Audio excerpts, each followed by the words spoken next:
The wedding was supposed to save her life. Instead, it became her greatest humiliation. Elena Carter stood at the altar in a borrowed white dress, abandoned in front of 200 witnesses. Her fiancé had vanished. Her savings were gone. Her little daughter sat confused in the front pew. Then the cathedral doors slammed open, and a man she'd never met walked down the aisle with the kind of authority that made grown men step aside. Damian Volkov wasn't there to congratulate her. He was there to collect a debt her fiancé had stolen, and he had a terrifying solution. Stay until the end to see how this shattered bride reclaimed her life. Like this video and comment with your city, so I can see how far this story travels. The flowers were already wilting by the time Elena noticed the whispers. She stood at the altar in a dress that didn't quite fit, hands clasped so tightly her knuckles had gone white. The church smelled like lilies and old wood, and sunlight filtered through stained glass windows in fractured colors that should have felt romantic but only made her dizzy. 200 people filled the pews behind her, their murmurs growing louder with each passing minute. Reverend Morris shifted his weight, glancing toward the side door for the 14th time. His smile had started to look strained 20 minutes ago. "I'm sure he's just... Traffic can be unpredictable," the Reverend said quietly, though his eyes didn't quite meet hers. Elena nodded because she didn't trust her voice. Her throat felt like someone had wrapped piano wire around it.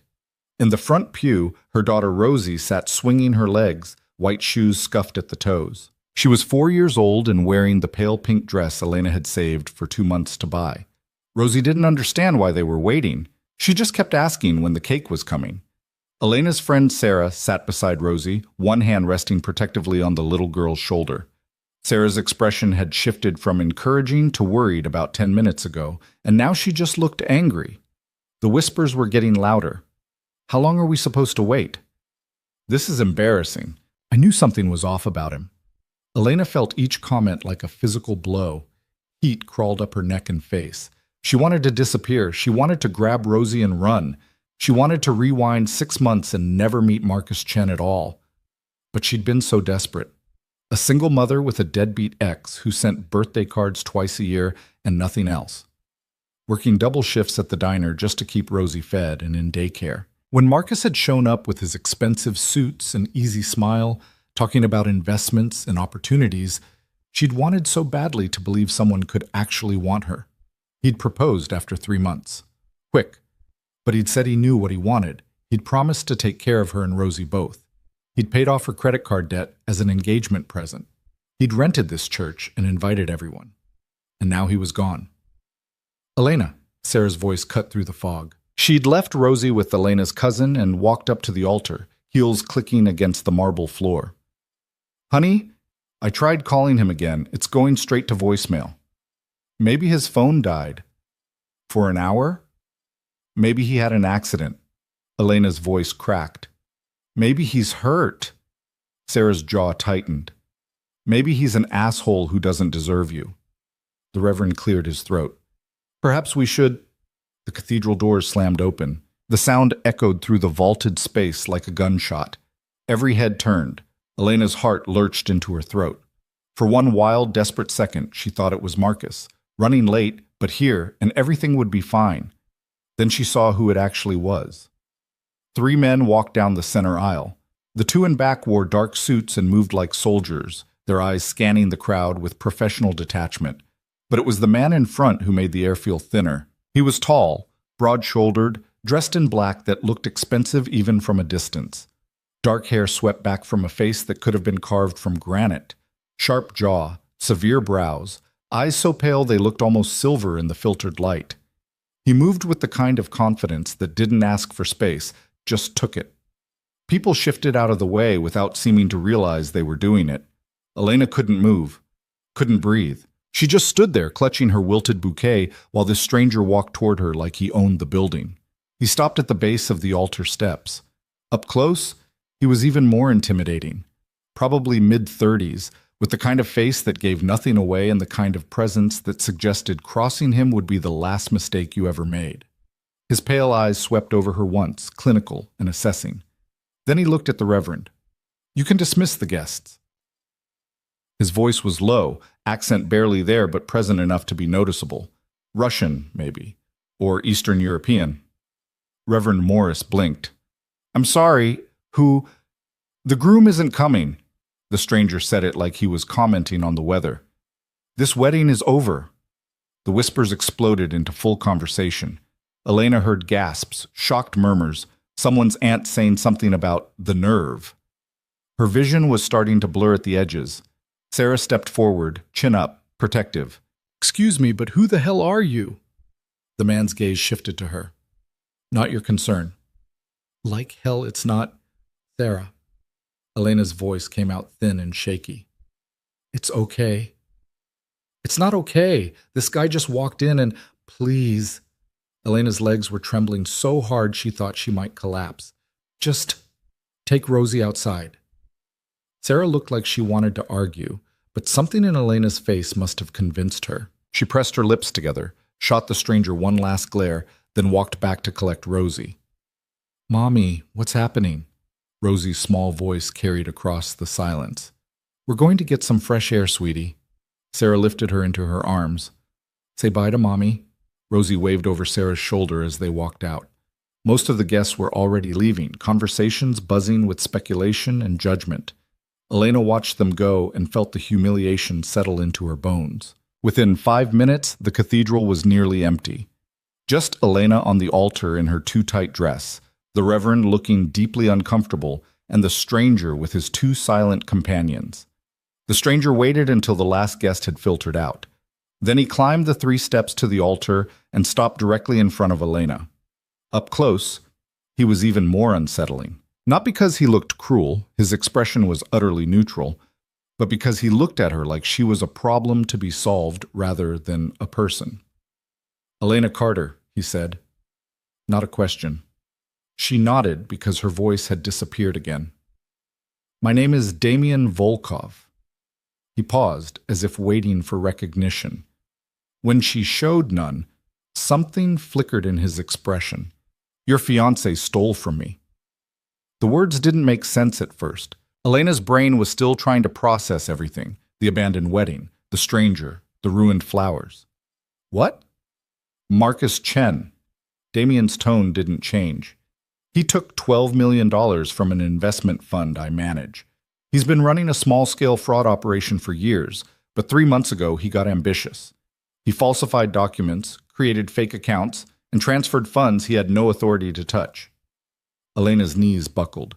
She grabbed the altar rail to stay upright. That's not... Marcus did. Damian pulled a phone from his pocket, tapped the screen, and held it up. Elena saw bank statements, wire transfers, emails with Marcus's name attached. The numbers were enormous, incomprehensible. This is a mistake. Her voice sounded far away. He's a consultant. He helps people with retirement planning. He's a thief. Damian pocketed the phone. And he's gone. Left the country this morning on a flight to somewhere without an extradition treaty. My people confirmed it 2 hours ago. The cathedral tilted. Elena reached for something to steady herself and found only air. Damian's hand caught her elbow. Quick, impersonal, but it kept her from falling. Sit. It wasn't a suggestion. Elena sat on the altar steps because her legs wouldn't hold her anymore. The white dress pooled around her like a broken cloud. Damian stepped back, hands in his pockets, watching her with that same clinical assessment. You didn't know, he said finally. Of course I didn't know. The words burst out sharper than she'd intended. I thought we were... Her voice broke.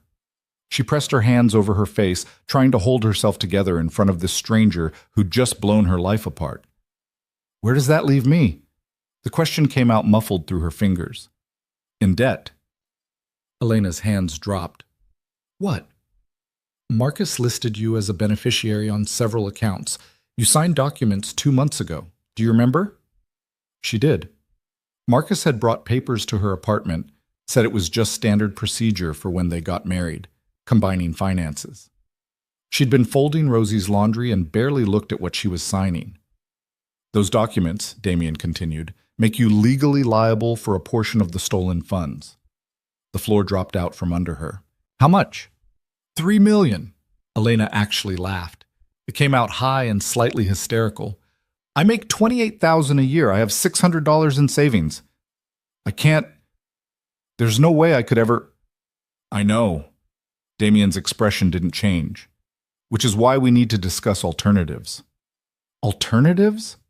Elena looked up at him, this stranger in his expensive black suit, who'd walked into her disaster of a wedding with news that destroyed everything. What alternatives? Damien glanced at the Reverend, who was still hovering near the altar with wide eyes. Leave us. Reverend Morris opened his mouth, looked at Elena, then apparently thought better of whatever he was about to say. He nodded and hurried toward the sacristy. Once they were alone, except for the two silent men positioned near the doors, Damien turned back to Elena. I don't need the money, he said. I'll recover it through other channels. What I need is to send a message. A message? That stealing from me has consequences. That people who betray my trust pay for it. He paused. But you're not Marcus Chen. Destroying you wouldn't prove anything except that I punished the wrong people. Elena's heart was hammering so hard she could feel it in her throat. So what are you saying? I'm saying I'll forgive the debt. Hope flared, bright and desperate. Really? On one condition. The hope guttered. Elena waited. Damien's pale eyes locked on hers. Marry me instead. For a long moment, Elena just stared at him. Surely she'd misheard. Surely this was some kind of shock-induced hallucination. You're joking. I don't joke about business. This isn't business. This is... She gestured at the empty cathedral, the flowers, the abandoned altar. This is insane. It's practical. Damien's tone remained maddeningly calm. I need a wife for reasons that don't concern you. You need protection from the legal and financial consequences of Marcus's theft. We solve each other's problems. Elena stood up, legs still shaky, but anger giving her strength. I'm not a problem to be solved. I'm a person. I'm aware. And you can't just... People don't just... She was sputtering now, overwhelmed and furious and terrified all at once. I don't even know you. You didn't know Marcus either. The words were cold and precise. And he left you standing at an altar in front of 200 people. At least I'm being honest. That hit harder than it should have. Elena felt tears burning behind her eyes and fought them back with everything she had. She would not cry in front of this man. What exactly are you proposing? She forced the words out steady. A legal marriage. You'll live in my home, attend certain events as my wife, and maintain the appearance of a relationship. In exchange, I'll erase your debt, provide for you and your daughter, and make sure Marcus's mess doesn't touch you. For how long? 3 years. After that, we divorce quietly. You'll receive a settlement that ensures you and your daughter are comfortable. Elena's mind was spinning. This couldn't be real. People didn't actually do this. And what do you get out of it? She asked. Besides whatever message you're sending about consequences. But something shifted in Damien's expression. Too quick to read, but there. That's not your concern. If you want me to marry you, everything about this is my concern. He studied her for a long moment. Elena held his gaze even though every instinct screamed at her to look away. I have business interests that require a certain image, Damien said finally. Stability. Family values. A wife provides that. You mean you need to look respectable? If you prefer. And I'm convenient because I'm already dressed for it? His mouth might have twitched. Might have. Among other reasons. Elena wrapped her arms around herself. The dress suddenly felt ridiculous, the symbol of a future that had never existed, worn in front of a man proposing a different kind of fake future. What about Rosie? The question came out quieter. Your daughter would live with us. She'd be provided for, protected. From what? Damien's expression hardened. From the people who might decide to use Marcus's debts as leverage against you. There are organizations less patient than I am. Ice slid down Elena's spine. You're saying we're in danger. I'm saying you will be, if you refuse my offer. He let that sink in. Marcus didn't just steal from me. He stole from other people who won't care that you're innocent. They'll see you as an asset to be collected. You're threatening me. I'm offering you protection. Damien's voice remained level. There's a difference. Elena wanted to scream at him that there wasn't, that this whole thing was just coercion dressed up in expensive suits and calm voices. But she looked at his face and saw no malice there, just cold, practical assessment. He meant every word. "I need time to think," she said. "You have 5 minutes." "That's not 5 minutes," Damien repeated. "Or I walk out that door and you deal with Marcus's consequences alone." Elena's hands were shaking again. She pressed them against her stomach, trying to think through the panic. What were her options? Run? Where? She had $600 and a 4-year-old daughter. Go to the police? And tell them what? That her fiancé had stolen millions and she'd stupidly signed papers without reading them? Find a lawyer? With what money? What about my job? The question surprised her, but once it was out, she realized she needed to know. "You'd quit? I can't just... You'd have no need to work. Everything would be provided." "I like my job."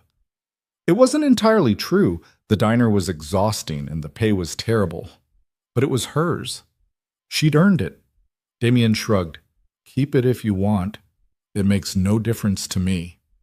And after 3 years, when we divorce, you'll have enough money to do whatever you choose. Go to school, start a business, never work again if you prefer."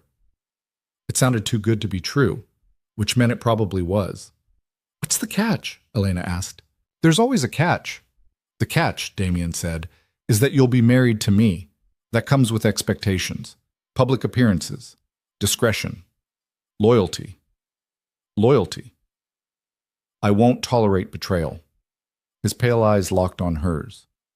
"Cheat on me, sell information about me, or try to cross me in any way, and the protection disappears, along with everything else." Elena's stomach twisted. "I would never—" "Good." He checked his watch. 2 minutes. This is crazy. But she was already calculating, already running through scenarios in her head. Rosie's daycare cost more than Elena made in a week. They were 2 months behind on rent. The car needed new brakes. And now there were people who might come after them for money they didn't have. 1 minute. "I need guarantees," Elena said quickly. "About Rosie. She comes first. Always. Whatever this arrangement is, she doesn't get hurt by it." "Agreed.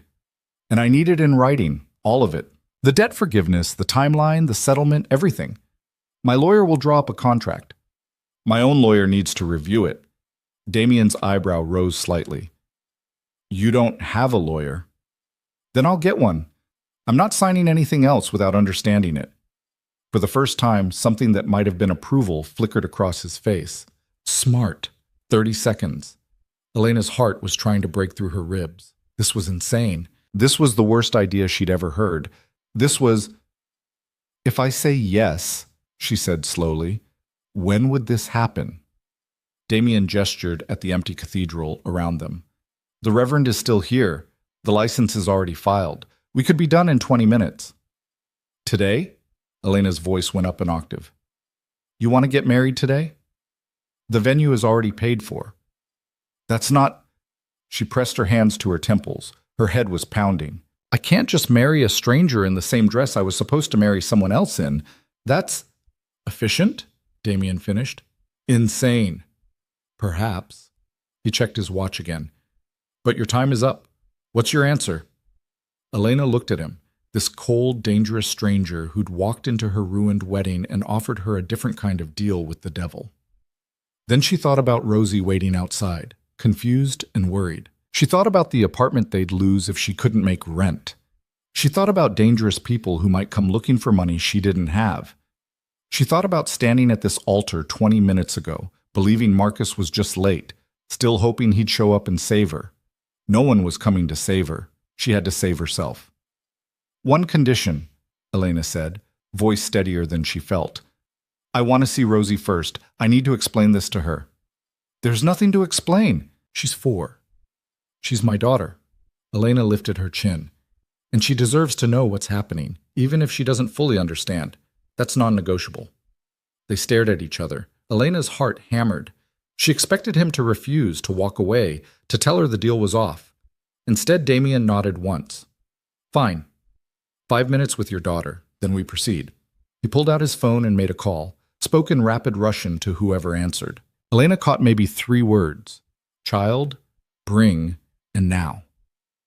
When he hung up, he looked at her expectantly. I need you to understand something, Elena said, surprising herself with the firmness in her voice. I'm doing this for Rosie, to protect her. Not because I trust you or believe in whatever this arrangement is, just for her. I don't care why you're doing it.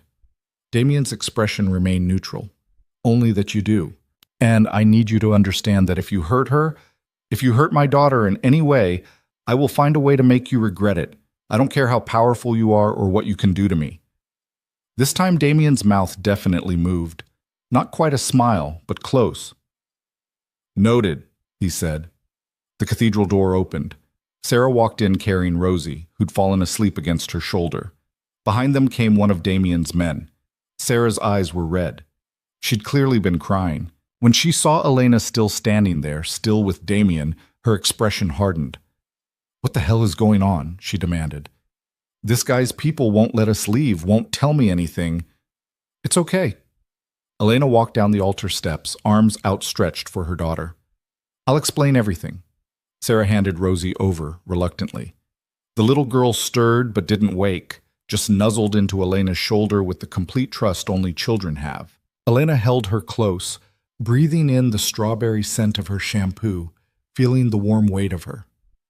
Sarah, she said quietly, I need you to trust me. Trust you to what? Elena, what's happening? I'm fixing things. Elena looked at her friend, her only friend really, the one person who'd stood by her through every disaster. And I need you to not ask questions right now, please. Sarah's jaw worked. Her eyes moved between Elena and Damien, clearly trying to piece together what she was missing. This is about Marcus, isn't it? She said finally. About whatever he did. Elena didn't answer. I knew there was something wrong with him. Sarah's voice was thick. I told you he was too good to be true. You did, Elena agreed softly. You were right. So what are you going to do? Elena looked at Rosie's sleeping face, at the small hands curled against her chest, at the pink dress Elena had worked overtime to afford. I'm going to make sure she's safe, Elena said. Whatever it takes. She kissed Rosie's forehead, then gently transferred her back to Sarah's arms. Take her to your place, she told her friend. I'll call you tonight and explain everything. Elena. Please, Sarah. Just trust me. Sarah's eyes filled with tears again, but she nodded. She adjusted her grip on Rosie, then looked at Damien with an expression that could have melted steel. If you hurt her, Sarah said quietly, I will dedicate my entire life to destroying yours. Damien's expression didn't change. The line forms behind her. Sarah blinked, clearly not expecting that answer. Then she turned and carried Rosie out, one of Damien's men escorting her. When they were gone, Elena turned back to face him. Okay, she said. Let's do this before I change my mind. Damien gestured to one of his remaining men, who disappeared into the sacristy. He returned with Reverend Morris, who looked deeply uncomfortable. Reverend, Damien said, we're ready. I'm not sure this is... The Reverend looked at Elena. Are you certain you want to do this, my dear? No, Elena thought. But she said, yes. It's highly irregular. Life is irregular. Damien's tone suggested the discussion was over. Begin. The Reverend looked like he wanted to argue, but something in Damien's presence made him swallow whatever objection he had. He opened his Bible with shaking hands. Elena stood at the altar for the second time that day, in the same dress with the same wilted flowers. But this time, the man beside her was a stranger with cold eyes and colder promises. The Reverend began the ceremony. Elena barely heard the words. She felt outside her body, watching this happen to someone else. Some other woman in a borrowed dress saying, I do, to a man she'd met 20 minutes ago. Damien's responses were clipped and businesslike. When asked for the rings, he produced a simple gold band from his pocket.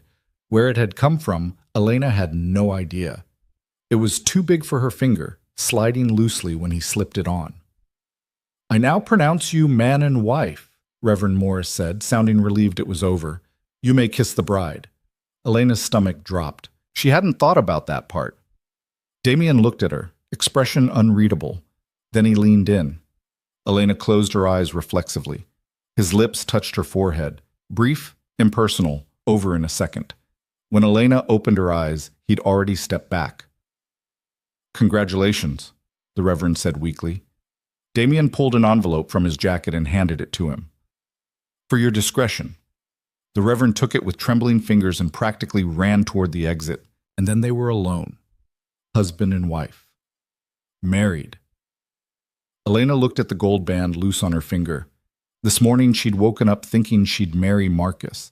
Now she was married to Damien Volkov, a man she knew nothing about except that he was dangerous, and she owed him $3 million. No, not anymore. The debt was forgiven. That was the deal. "What happens now?" she asked. Damien was already walking toward the door. "Now you come home. I need to pack. My apartment will be handled. My people will collect your belongings. I have things I need to make a list." He didn't slow down. "Anything you want kept, they'll bring it. Everything else will be dealt with." Elena had to half jog to keep up with his long strides. "You can't just—" "I can." He pushed open the cathedral doors. Sunlight hit Elena's face, making her squint. A black car waited at the curb, sleek and expensive, windows tinted. One of Damien's men opened the back door. "Get in," Damien said. Elena stood on the church steps in her wedding dress, looking at the open car door. This was it. Last chance to run. Last chance to say no, to take her chances with lawyers and debt collectors and whatever else came. She thought about Rosie's small, trusting face. Elena got in the car. Damien slid in beside her. The door closed with a solid thunk.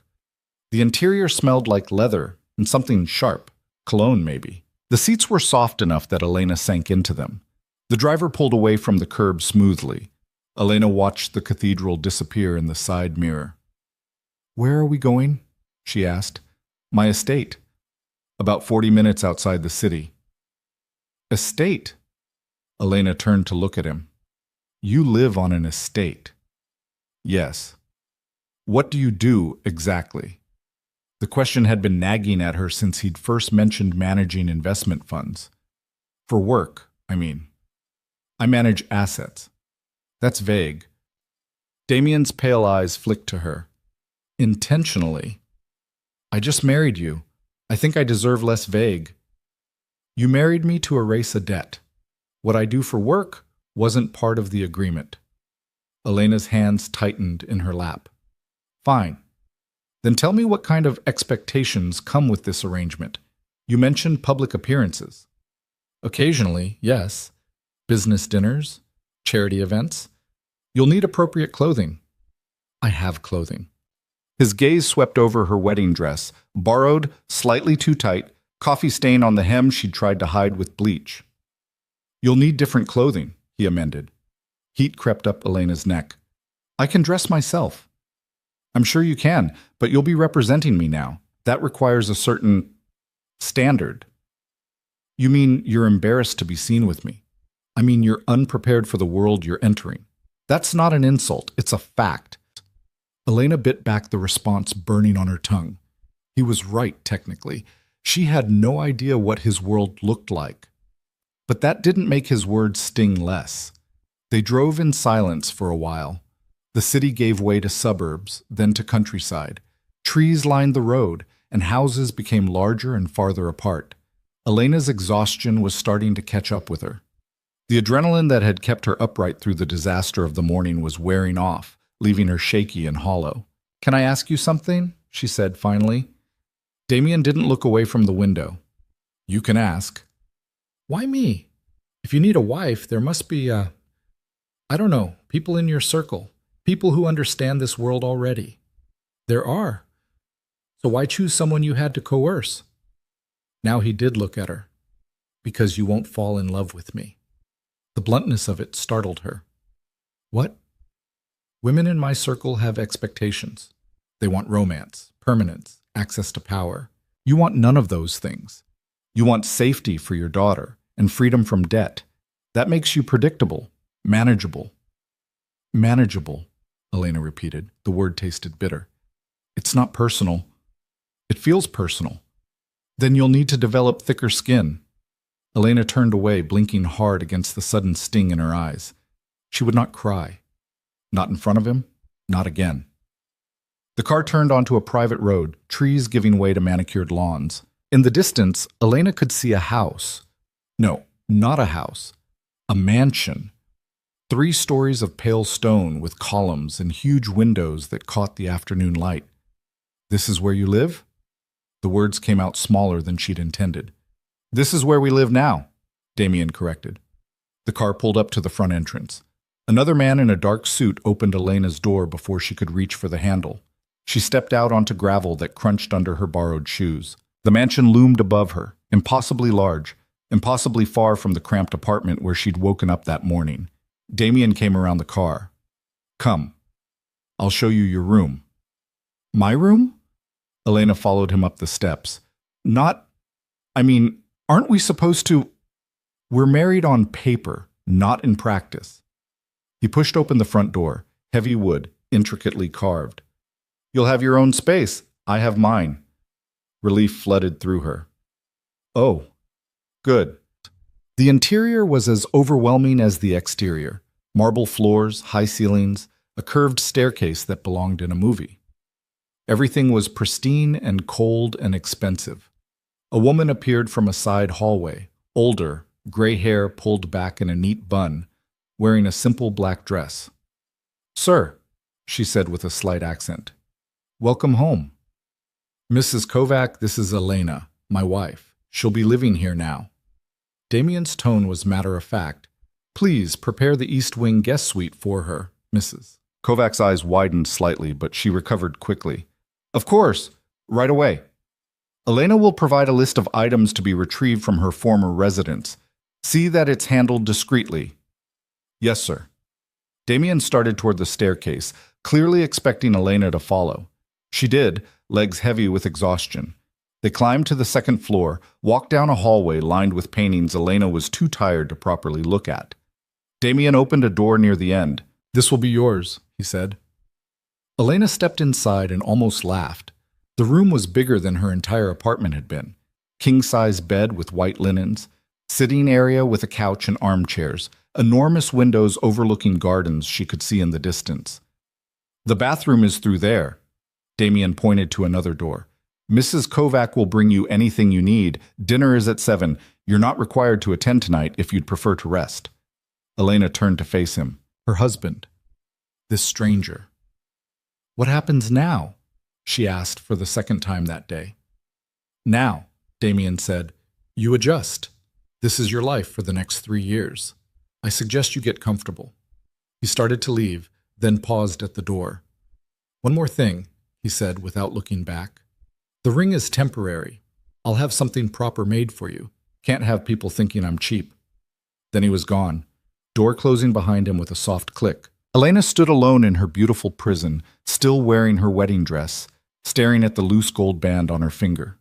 She'd done it. She'd married a stranger to save her daughter. She'd traded one kind of cage for another, and she had no idea if she'd made the right choice. Elena woke up disoriented, heart pounding, unsure where she was. The ceiling was wrong, too high, too white. The bed was too soft. Everything smelled unfamiliar, like lavender and something expensive she couldn't name. Then it came back in a rush. The cathedral. Damien. The wedding that wasn't supposed to happen. She sat up, still wearing the dress. It had twisted around her legs while she slept, wrinkled beyond saving now. The loose wedding ring caught the morning light coming through windows she hadn't bothered to close last night. Her phone sat on the nightstand. One of Damien's people must have brought it up. 17 missed calls from Sarah. 12 text messages. Elena's hands shook as she opened them. What the hell is going on? Call me now. Elena, I'm serious. Rosie keeps asking where you are. If you don't call me in the next hour, I'm calling the police. The last message had come in 20 minutes ago. Elena dialed before she could think better of it. Sarah answered on the first ring. Where are you? I'm okay. Is Rosie? Rosie's fine. She's eating cereal and watching cartoons. You want to tell me why she doesn't have a mother right now? Elena flinched at the accusation in Sarah's voice. I know you're angry. Angry? I'm way past angry. You disappeared with some Russian mobster yesterday and left your daughter with me. No explanation, no nothing. Just trust me, and then radio silence for 16 hours. He's not a mobster. Elena wasn't sure why she was defending Damien. Maybe because she needed to believe it herself. Then what is he? It's complicated. Uncomplicate it. Elena closed her eyes, trying to figure out where to start. Marcus stole money from him. A lot of money. And because I signed some papers, I'm legally responsible for part of it. Silence on the other end. Then, how much? $3 million. Sarah's breath hitched. Jesus Christ. Damien offered to forgive the debt if I married him instead. It's a business arrangement. 3 years, then we divorce, and Rosie and I are set up for life. The words sounded hollow, even to Elena's own ears. So you actually married him? Sarah's voice had gone flat. That wasn't some kind of nightmare I imagined.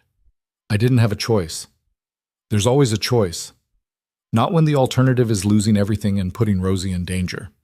Elena's throat tightened. There are other people Marcus stole from. People who wouldn't care that I didn't know what he was doing. More silence. Elena could hear Rosie singing along to whatever cartoon was playing in the background. Where are you right now? Sarah asked finally. His estate, outside the city. Send me the address. Sarah, send me the address or I'm keeping Rosie until you do. Elena almost laughed. Almost. You can't kidnap my daughter. Watch me. But Sarah's voice had softened slightly. I need to see that you're okay. That this isn't, I don't know, some kind of hostage situation. It's not. Prove it. Let me bring Rosie to you. Let me see where you're living. Elena looked around the massive bedroom at the wealth that surrounded her like a foreign country. Okay, but you have to promise not to make a scene. I'll make whatever scene I want if I think you're in trouble. Sarah, please, this is already hard enough. Her friend sighed. Fine. Text me the address. We'll be there in an hour. The line went dead. Elena sat on the edge of the bed, still in yesterday's ruined dress, trying to figure out what to do next. She needed a shower, clean clothes, coffee, something to make her feel less like she'd been hit by a truck. She found the bathroom, all marble and gold fixtures, bigger than her old bedroom, and stripped off the wedding dress. It fell in a heap on the floor, and Elena left it there. She never wanted to see it again. The shower had about 15 different settings. Elena just turned the knob until hot water came out and stood under it until her skin turned pink. When she finally emerged, wrapped in a towel that was probably worth more than her car, she found clothes laid out on the bed. Jeans, a soft gray sweater, underwear still in packaging. Everything in her size. The precision of it unsettled her. How had they known? When had someone come in? She dressed quickly, then went looking for coffee and whoever ran this place. The house was even more overwhelming in daylight. Elena got lost twice trying to find the stairs, ended up in what looked like a library with floor-to-ceiling books, then finally located the main staircase. Voices drifted up from somewhere below. One of them was Damien's, speaking in that same rapid Russian she'd heard yesterday. Elena followed the sound to a dining room that could have seated 20 people. Damien sat at one end of the long table, phone to his ear, a laptop open in front of him. He'd changed into different clothes, dark slacks, white shirt with the sleeves rolled up. He looked like he'd been awake for hours. He glanced up when she entered, gestured to the empty seats, and continued his conversation. Elena sat down awkwardly, not sure what else to do. Mrs. Kovac appeared from a side door. Coffee, Mrs. Volkov? The name made Elena's stomach flip. Yes, please, just black. Are you hungry? I can prepare breakfast. Elena's stomach growled, answering for her. That would be great. Thank you. Mrs. Kovac nodded and disappeared. Damien ended his call and closed the laptop. You slept in your dress, he observed. I was tired. Clearly. He poured himself more coffee from a carafe on the table. Mrs. Kovac said your friend is bringing your daughter here this morning. I didn't know if that was okay. It's your home now. You don't need permission to have guests. The word home felt wrong. This wasn't home. Home was the apartment with the leaky faucet and the neighbor's dog that barked at 3 a.m. This was just an elaborate cage. Thank you, Elena said anyway. Mrs. Kovac returned with a plate, eggs, toast, fruit, arranged in a way that looked almost too pretty to eat. Elena ate it anyway, suddenly starving. Damien watched her over the rim of his coffee cup. My lawyer will be here at noon. You'll sign the contract then. I need my own lawyer to review it first. Already arranged. He'll arrive at 11:30. Elena set down her fork. You work fast. I don't waste time. He stood, buttoning his cuffs. I have calls to make. Let me know if you need anything. He was almost to the door when Elena spoke again. What am I supposed to tell Rosie? Damien paused. About what? About this. About you.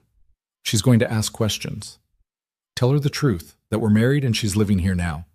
She's 4. That's not going to make sense to her. Then simplify it until it does. His tone suggested the conversation was over. Children are resilient. She'll adjust. You don't know anything about children. Something flickered across his face, too fast to read. No, I don't. Then he was gone, leaving Elena alone with her expensive breakfast and the sinking feeling that she'd made a terrible mistake. Sarah's car pulled up at exactly 9:30. Elena watched from the front steps as her friend got out, took one look at the mansion and said, You have got to be kidding me. Rosie tumbled out of the back seat, wearing mismatched socks and the shirt she'd insisted on sleeping in. When she saw Elena, her face lit up. Mommy! Elena caught her in a hug that nearly knocked her over. Rosie smelled like maple syrup and Sarah's lavender detergent, and Elena held on longer than necessary. I missed you, baby. Sarah said you had a sleepover. Rosie pulled back to look at her seriously. Without me. I know. I'm sorry. Is this your new house? Rosie's attention had already shifted to the mansion behind them. It's really big. It is really big. Elena set her down, took her hand. Want to see inside? Sarah followed them up the steps, her expression somewhere between impressed and horrified. This is insane, she muttered. This is actually insane. I know. No, you don't. Elena, this is... She gestured at the columns, the massive front door. People don't actually live like this. Apparently some people do. Inside, Rosie's eyes went huge. Whoa! You can say that again, Sarah muttered. Mrs. Kovac appeared, took in the visitors, and smiled warmly. You must be Rosie. Your mother told me about you. Rosie hid behind Elena's legs, suddenly shy. It's okay, baby. This is Mrs. Kovac. She helps take care of the house. Would you like some cookies? Mrs. Kovac asked. I just made a fresh batch. At the word cookies, Rosie's shyness evaporated. Yes, please. Mrs. Kovac held out her hand. Come with me to the kitchen. You can help me put them on a plate. Rosie looked up at Elena for permission. Elena nodded, even though every maternal instinct screamed at her not to let her daughter out of sight in this unfamiliar place. Once they were gone, Sarah turned on her. Okay, talk. What the hell is really going on? Elena led her to a sitting room off the main entrance, closed the door. I told you, it's a business arrangement. Business arrangements don't come with mansions and housekeepers. Sarah paced the room, agitated. What does this guy actually do? And don't tell me he manages assets. That's code for something. I don't know exactly. Then find out. Elena, you married a stranger. You're living in his house.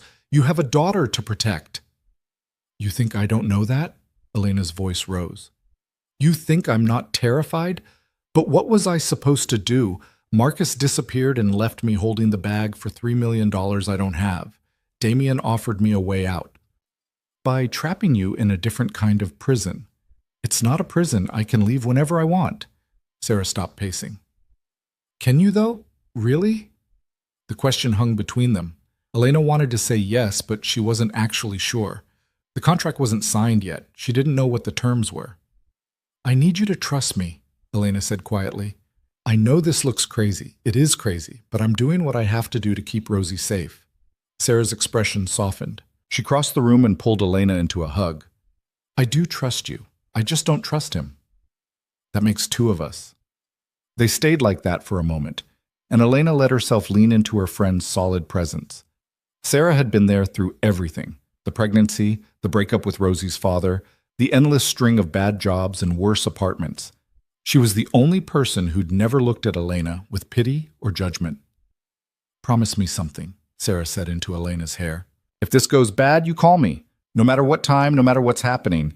You call and I'll come get you. I promise. The door opened. Both women pulled apart quickly. Damien stood in the doorway, still in his work clothes, expression unreadable. The lawyers are here early. We should start. Sarah's whole body went rigid. You must be the husband. And you must be the friend. Damien's gaze flicked between them. I assume Elena told you about our arrangement. She told me you blackmailed her into marriage. Sarah, Elena started. It's fine. Damien's tone didn't change. She's protecting you. That's admirable. He looked at Sarah directly. But unnecessary. I have no interest in hurting Elena or her daughter. Forgive me if I don't take your word for it. I'm not asking you to. He shifted his attention back to Elena. The lawyers are in my study. Take your time. He left without waiting for a response. Sarah stared after him. He's terrifying. I know. Like genuinely scary. Those eyes. I know. And you're married to him. Elena looked at the loose ring still on her finger. For 3 years. The contract was 47 pages long. Elena sat in Damien's study, more leather and dark wood and books she'd never read, while her court-appointed lawyer, a nervous man named Philip Reeves, walked her through each section. Damien sat across from her, his own lawyer beside him. Neither of them spoke unless Elena asked a direct question. Clause 7, Reeves said, pushing his glasses up his nose. This outlines the financial arrangements. Mr. Volkov will provide a monthly allowance of $15,000 for personal expenses. All household costs, medical expenses, and childcare are covered separately. Elena's coffee cup froze halfway to her mouth. $15,000? A month? Is that acceptable? Damien asked. That's more than I made in 6 months at the diner. You won't be working at the diner anymore. I haven't quit yet. His eyebrow rose slightly. You plan to keep working there? I don't know. Maybe. Elena set down the cup. The contract says I can. The contract says many things. Let's continue. Reeves cleared his throat. Clause 12 addresses the marriage itself. You and Mr. Volkov will maintain separate bedrooms. There is no expectation of intimate relations. However, in public settings, you're required to present as a married couple. That includes physical affection when appropriate. Define appropriate, Elena said. Damien's lawyer, a sharp-eyed woman named Patricia Stern, answered. Hand-holding, arms around waists, the occasional kiss on the cheek, nothing that would make either party uncomfortable. And if I'm uncomfortable with all of it, then we'll minimize public appearances. Damien's voice was level. But there will be some. That's non-negotiable. Elena nodded slowly. Okay. Clause 18, Reeves continued, covers the child. Rosie will live in this residence full-time. Mr. Volkov agrees to provide for all her needs, including education, healthcare, and extracurricular activities. You retain full parental authority, but Mr. Volkov requests to be consulted on major decisions. What kind of decisions? Elena asked. Schools, medical procedures, anything significant? Elena looked at Damien. Why? Because if she's living under my roof, I have a responsibility to ensure her well-being. He leaned back in his chair. That doesn't mean I'm trying to replace her father. It means I won't be a stranger in her life for 3 years. It was reasonable, terrifyingly reasonable. Elena had expected demands, control, maybe cruelty, not this calm practicality. Fine, she said. They went through the rest of the contract, confidentiality clauses, expectations for public behavior. The settlement she'd receive at the end of 3 years, a number so large Elena had to read it twice to believe it. This can't be real, she said, finally. It's real. Damien hadn't looked away from her once during the entire meeting. 3 years of your cooperation is worth that to me. Why? What are you getting out of this? That's not your concern. It's absolutely my concern. For the first time, Damien's expression shifted. Not anger, exactly. More like someone deciding whether to tell the truth. I have business partners who value stability, he said, finally. Family men. They don't trust bachelors. A wife and child make me acceptable to them. So this is about appearances. Everything is about appearances. Elena wanted to argue, but she was too tired and overwhelmed. She looked at Reeves. Is this contract fair? The lawyer hesitated. It's unusual, but yes, From a legal standpoint, it protects your interests. The financial terms are extremely generous. The exit clause is clear. And most importantly, it releases you from all liability related to Marcus Chen's fraudulent activities. That was what mattered. The rest was just details. Where do I sign? Reeves showed her. Elena signed her name 7 times, initialing various pages. Damien did the same. Their lawyers witnessed and notarized. And just like that, it was official. Not just married, but contractually bound for 3 years. Congratulations, Patricia said, gathering the documents. I'll file these with the court. Reeves packed up his briefcase quickly, looking relieved to be leaving. If you need anything, Ms. Carter, Mrs. Volkov, please don't hesitate to call.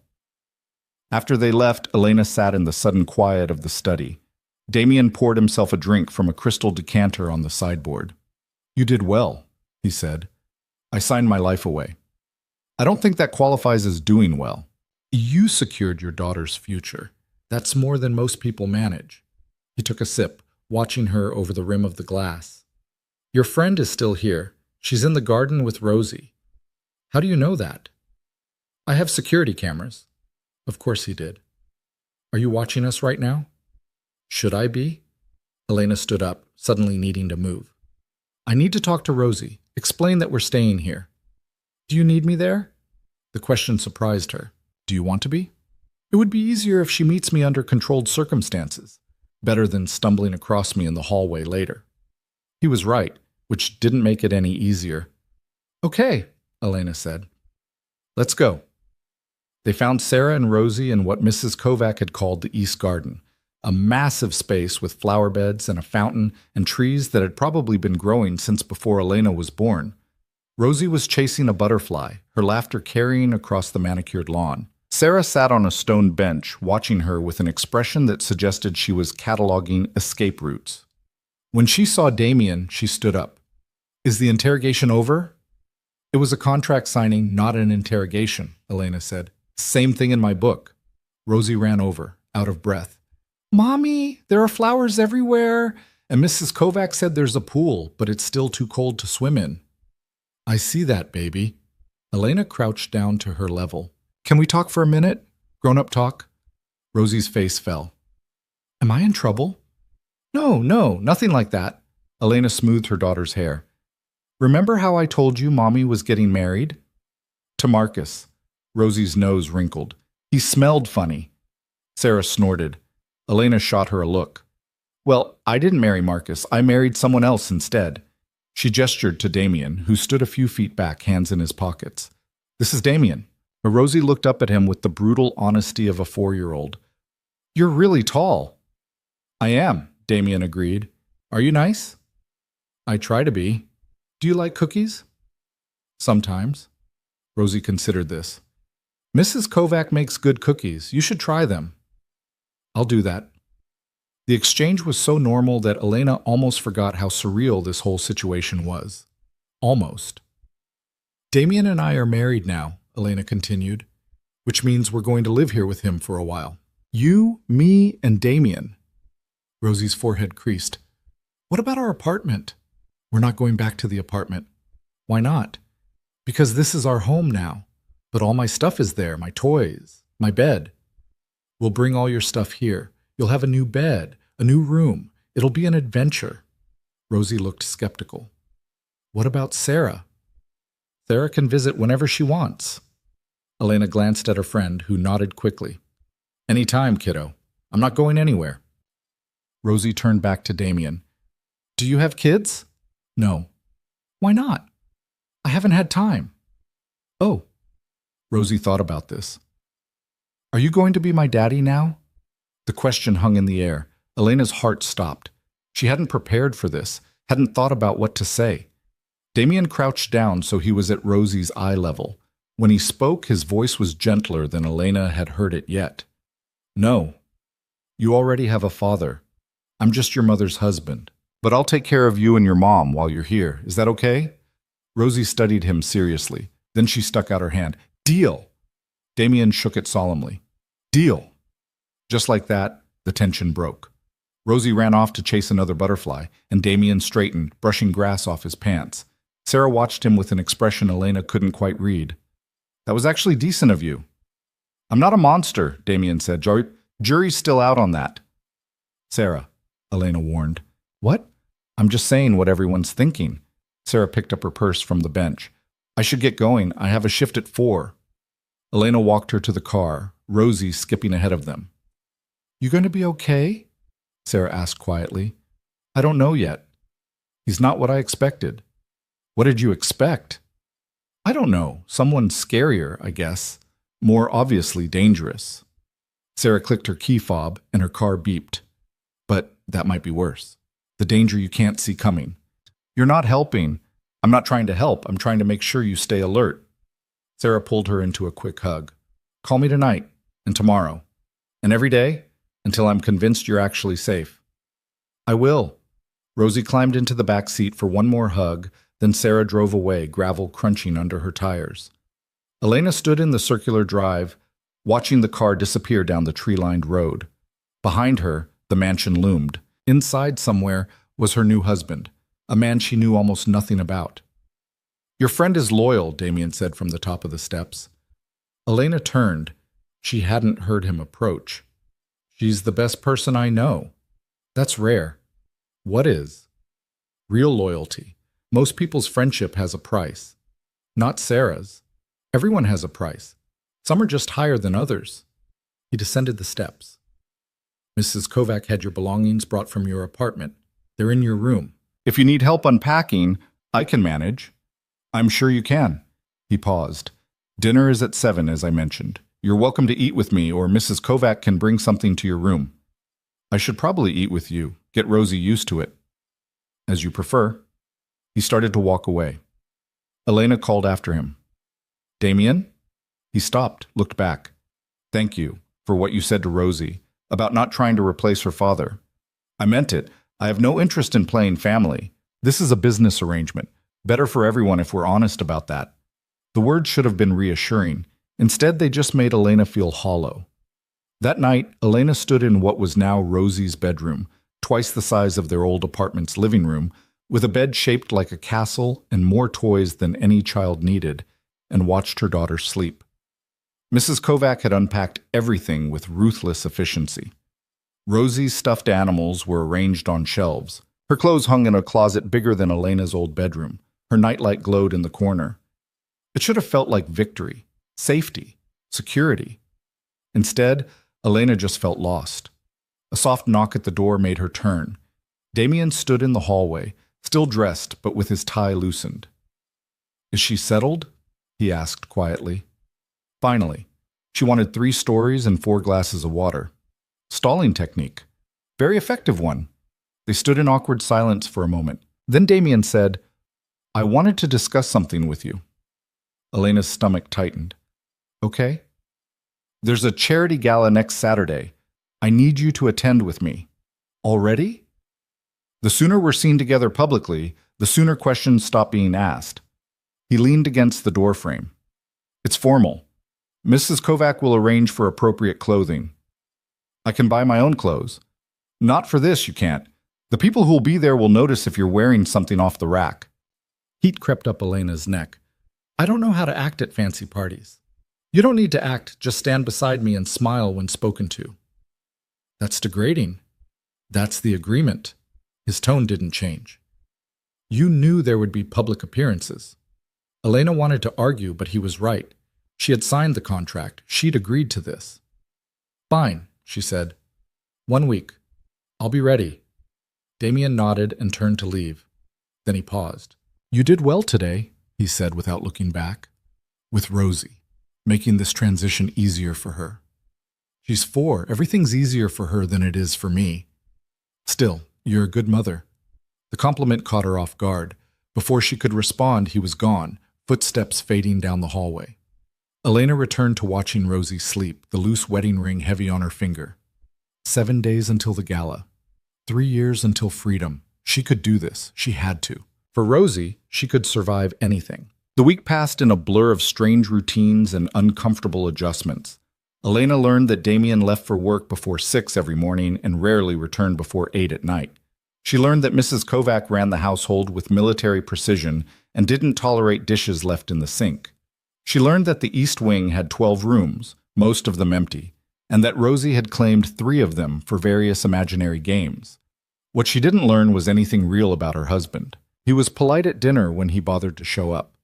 He asked Rosie about her day and listened to her rambling answers with what seemed like genuine attention.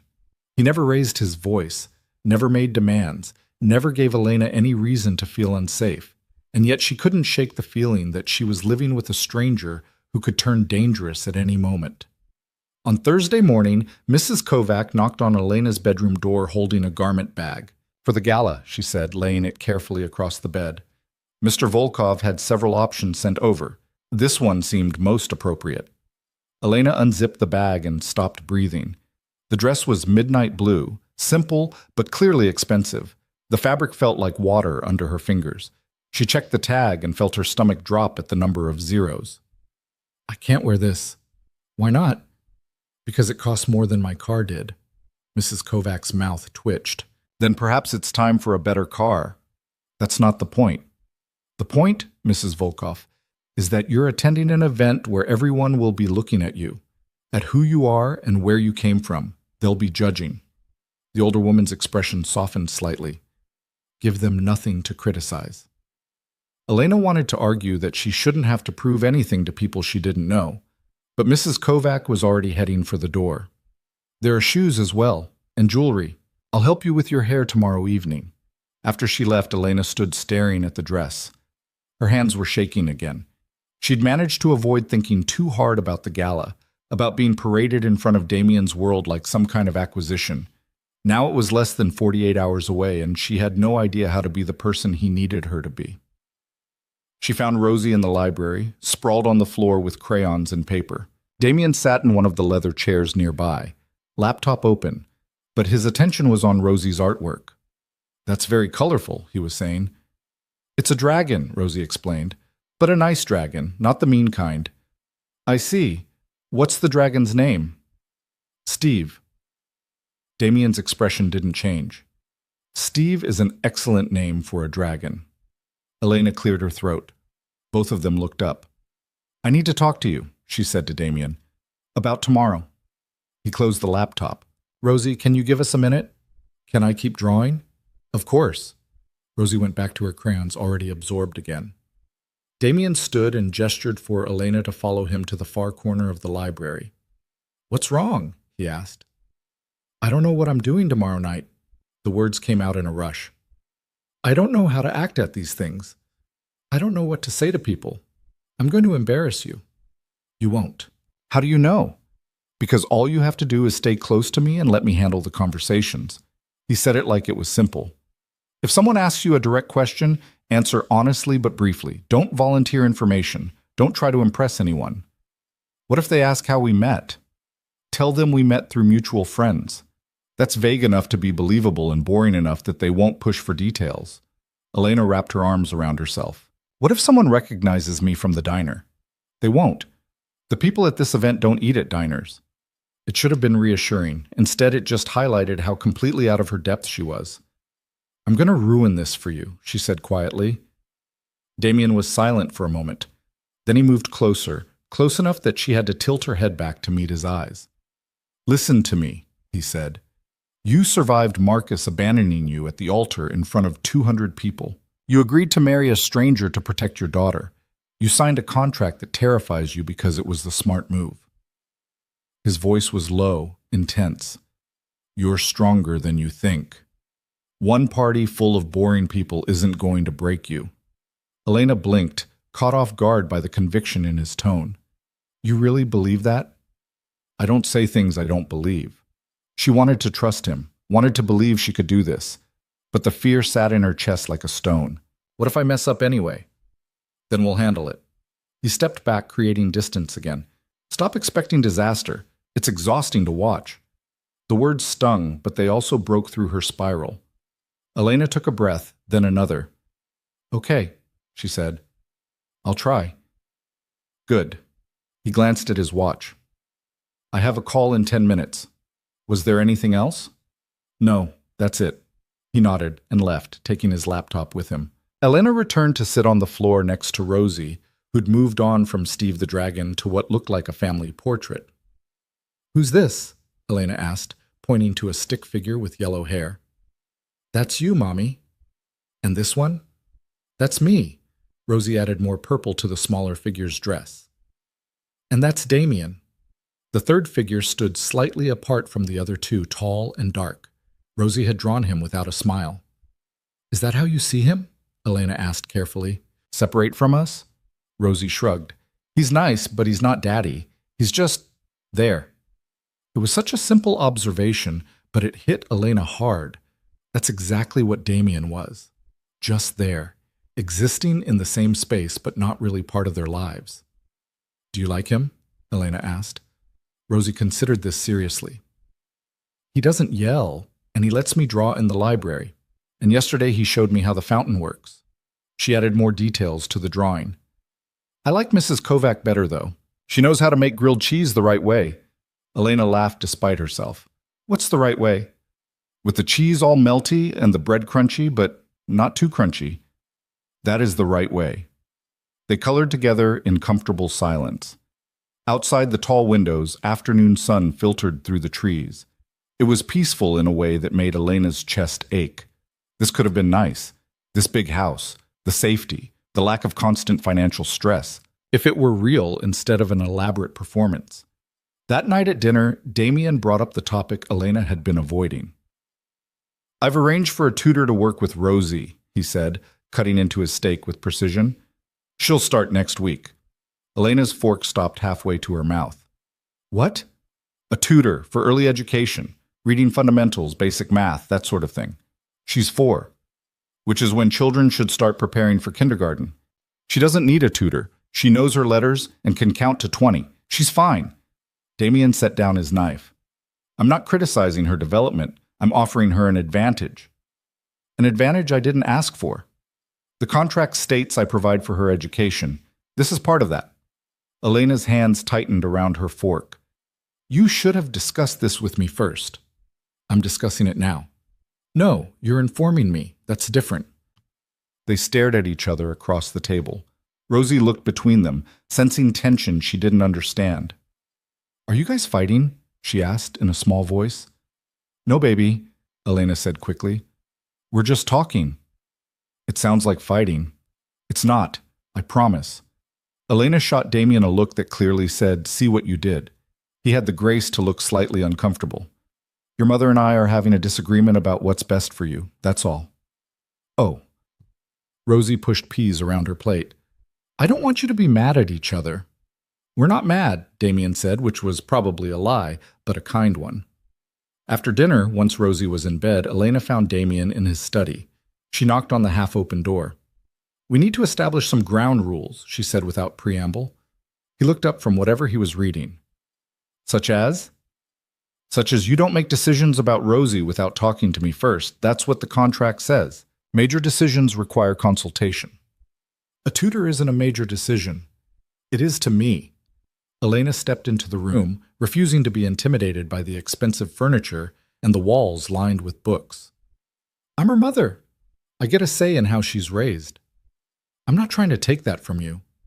"Then stop acting like you know what's best for her when you've known her for less than a week." Damien closed the folder in front of him. "You're right. I should have asked first." The agreement caught Elena off guard. "Oh, okay. But I still think a tutor is a good idea. This house is isolated. She needs interaction with someone other than you and Mrs. Kovac. She has Sarah. Sarah works full-time. Then I'll enroll her in a preschool program. In the city, that's an hour's drive each way." Elena hadn't thought about that. The estate's location had felt like a minor detail compared to everything else. But now she realized how cut off they actually were. "There must be something closer," she said. "There isn't. Not that would meet the standards she deserves." Damien stood, came around the desk. "The tutor I found is excellent. Former elementary school teacher. Early childhood education specialist. She can come 3 times a week for 2 hours. Rosie can meet her first, see if they get along. If she doesn't like it, we'll find another solution." It was reasonable. Frustratingly reasonable. Elena wanted to keep arguing just on principle, but she couldn't find a good reason to. "Fine," she said. But I meet this tutor first, before she spends any time with Rosie. Agreed. And if I don't like her, we find someone else. Of course. Elena turned to leave, then paused. Why do you care so much? About Rosie's education, I mean. This is temporary. In 3 years, we're gone. Damien's expression shifted, something unreadable passing through his eyes. 3 years is a long time in a child's development. I'd rather she benefit from being here than simply endure it. That's almost kind of you? Don't sound so surprised. I'm still figuring you out. Good luck with that. His mouth curved slightly. I've been trying for 36 years without much success. It was the first joke she'd heard him make. The first hint that there might be something under the cold exterior besides more coldness. Elena found herself almost smiling back. I should go. Long day tomorrow. Try to sleep. You'll need your energy for the gala. The reminder sent anxiety flooding back through her system. Right, the gala. Can't wait. You'll be fine, Elena. The way he said her name made something flutter in her chest. She ignored it and left before he could see her blush. Saturday arrived too quickly. Elena spent the morning trying to distract herself by playing with Rosie in the garden, but her mind kept drifting to the evening ahead. The dress hanging in her closet. The people who would be judging her. The performance she'd have to give. By 4 o'clock, Mrs. Kovac declared it was time to start getting ready. This is going to take 3 hours? Elena asked. If we're lucky. Mrs. Kovac steered her toward the bathroom. First, a bath. There are oils in the cabinet. Use the lavender. I know how to take a bath. Do you know how to take a bath that makes you look like you've never worked a day in your life? Mrs. Kovac raised an eyebrow. Because that's what we're going for. The bath did help, even if Elena felt ridiculous sitting in scented water while Mrs. Kovac laid out makeup and hair tools like surgical instruments. Afterward, wrapped in a robe that probably cost more than her entire wardrobe used to, Elena sat at the vanity and let the older woman work. You have good bone structure, Mrs. Kovac observed, applying something to Elena's face with a brush. Strong features. We'll play those up. I look tired. Everyone looks tired. That's what makeup is for. She tilted Elena's chin up. Hold still. The process felt endless. Foundation, concealer, powder, eyeshadow in shades Elena couldn't name. Mrs. Kovac worked with the focus of an artist, occasionally stepping back to assess her work before continuing. Can I ask you something? Elena said during a pause. Of course. How long have you worked for Damien? Mrs. Kovac's hands didn't stop moving. 8 years. What's he like? As a boss, I mean. Fair, demanding. He expects excellence, but he pays for it. She picked up a different brush. Why do you ask? I'm trying to figure him out. He's so hard to read. Mr. Volkov keeps his cards close. Always has. Mrs. Kovac's expression softened slightly. But he's not cruel, and he protects what's his. I'm not his. Aren't you? You're wearing his ring, living in his house, raising your daughter under his roof. She met Elena's eyes in the mirror. Whether you like it or not, you're his now, at least for the next 3 years. The words should have made Elena angry. Instead, they just made her feel trapped all over again. Mrs. Kovac finished the makeup and moved on to hair. She twisted and pinned and sprayed until Elena's dark hair was swept up in an elegant style that looked effortless but probably wasn't. There, Mrs. Kovac said finally. Look. Elena opened her eyes and barely recognized herself. The woman in the mirror looked sophisticated, polished, like someone who belonged at fancy parties. The makeup had transformed her face, highlighting cheekbones she didn't know she had and making her eyes look huge. I look different, she said quietly. You look like Mrs. Volkov. Mrs. Kovac handed her the dress. Now put this on and complete the transformation. The dress fit perfectly, hugging curves Elena usually tried to hide. The midnight blue brought out something in her skin tone, made her look less washed out. The shoes were tall enough to make her wobble, but not so high she'd break an ankle. Mrs. Kovac added jewelry, simple but clearly expensive, diamond earrings, a delicate bracelet. The wedding ring Damien had mentioned getting properly made had arrived earlier that week, a platinum band with a stone so large Elena was afraid to wear it anywhere. Perfect, Mrs. Kovac declared. He'll be impressed. I'm not trying to impress him. Maybe not, but you will anyway. A knock at the door made them both turn. Damien's voice came through. Are you ready? The car is waiting. Elena took a breath, smoothed the dress, and opened the door. Damien stood in the hallway wearing a tuxedo that made him look even more intimidating than usual. His pale eyes swept over her once, quick but thorough. You look acceptable, he said. Elena felt her shoulders drop. Just acceptable? I meant that as a compliment. You're terrible at compliments. I'm aware. He offered his arm. Shall we? Elena took it, hyper-aware of the solid warmth of him through the expensive fabric. They descended the stairs together, and Elena caught their reflection in the hall mirror. They looked like they belonged together, like a real couple heading to a real event. The illusion was almost convincing. The gala was held at a hotel downtown that made Damien's mansion look modest. Chandeliers dripped from the ceiling. Marble columns lined the ballroom. Everywhere Elena looked, people in expensive clothes held champagne glasses and spoke in the kind of quiet voices that suggested they owned the world. Her hand tightened on Damien's arm. Breathe, he murmured. You're doing fine. We just walked in, and you haven't fainted yet. That's progress. She almost laughed. Almost.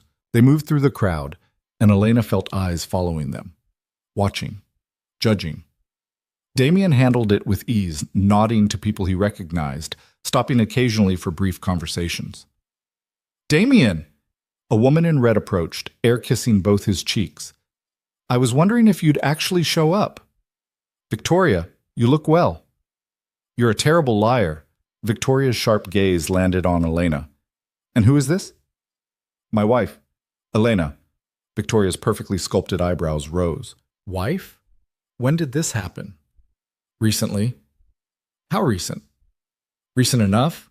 Damien's tone suggested the topic was closed. If you'll excuse us. Oh no, you're not getting away that easily. Victoria linked her arm through Elena's, pulling her away from Damien. I want to hear everything. How you two met, how he proposed, all of it. Elena shot Damien a panicked look. He gave her the smallest nod, as if to say, you've got this. We met through friends, Elena said, sticking to the script. It was pretty low-key. Low-key? Damien Volkov doesn't do low-key. Victoria steered her toward the bar. Come on, I need champagne, and you need to tell me how you landed the most eligible bachelor in the city. I didn't land anyone, we just... Don't be modest. Do you know how many women have tried to get their hooks into him? And you just waltzed in and sealed the deal. Victoria accepted 2 champagne flutes from the bartender and handed one to Elena. I'm impressed. And curious. Very, very curious. Elena took a sip of champagne, trying to buy time. The bubbles burned her throat. There's not much to tell. There's always something to tell. What do you do? Where are you from? Any family I should know about? The questions came rapid fire, and Elena struggled to keep up. She gave vague answers, deflected when she could, and tried not to look as out of place as she felt. Finally, Damien appeared at her elbow. Victoria, stop interrogating my wife. I'm not interrogating. I'm getting to know her. There's a difference. There really isn't. He took Elena's champagne glass and set it on a passing tray. We need to make the rounds. You're no fun anymore, Victoria pouted. But fine. Go schmooze. I'll catch up with Elena later. As they walked away, Elena exhaled shakily. That was terrifying. You did well. She asked about 30 questions in 5 minutes. Victoria asks everyone 30 questions in 5 minutes. It's her primary form of communication. Damien guided her toward a group of older men in dark suits. These next ones will be worse. Just smile and let me talk. He wasn't kidding. The conversations blurred together. Business deals Elena didn't understand, people whose names she forgot immediately, discussions about markets and investments that made her head spin. She stood beside Damien, smiled when appropriate, and tried not to think about how much she wanted to go home. Then someone mentioned Marcus. Shame about that Chen fellow, one of the men was saying. I heard he took off with quite a bit of money. Elena's blood went cold.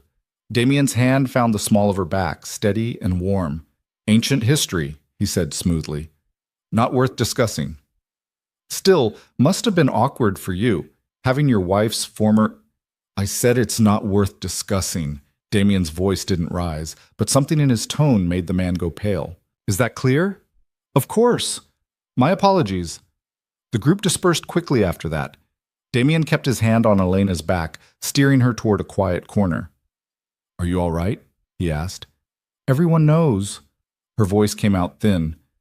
"They all know about Marcus, about what happened. Some of them suspect. Very few know the full story. That man clearly did. Richard knows because he enjoys gossip, and because he's an idiot who doesn't understand when to keep his mouth shut." Damien turned her to face him. "Look at me." Elena forced herself to meet his eyes. "You did nothing wrong," he said firmly. "Marcus made his choices. You were a victim of them. Anyone who judges you for that isn't worth your concern." "Easy for you to say. You're not the one everyone's whispering about." "Yes, I am. I married a woman no one's heard of after being single for years. They're absolutely whispering." His mouth curved slightly. "The difference is, I don't care what they think." "I wish I could do that." "You can. You just choose not to." He glanced over her shoulder. "Come on. I want you to meet someone who might actually be pleasant." The someone turned out to be an older couple, warm and welcoming in a way that made Elena's shoulders relax slightly. They asked her about Rosie, seemed genuinely interested in her answers, and didn't once bring up Marcus or money or anything uncomfortable. By the time dinner was announced, Elena felt marginally less like she was drowning. The meal was elaborate, course after course of food Elena barely tasted. Damien sat beside her, occasionally murmuring explanations of who people were or what certain conversations meant. His hand rested on the back of her chair, not quite touching her, but close enough that she could feel the warmth of it. It should have felt intrusive. Instead, it felt oddly grounding.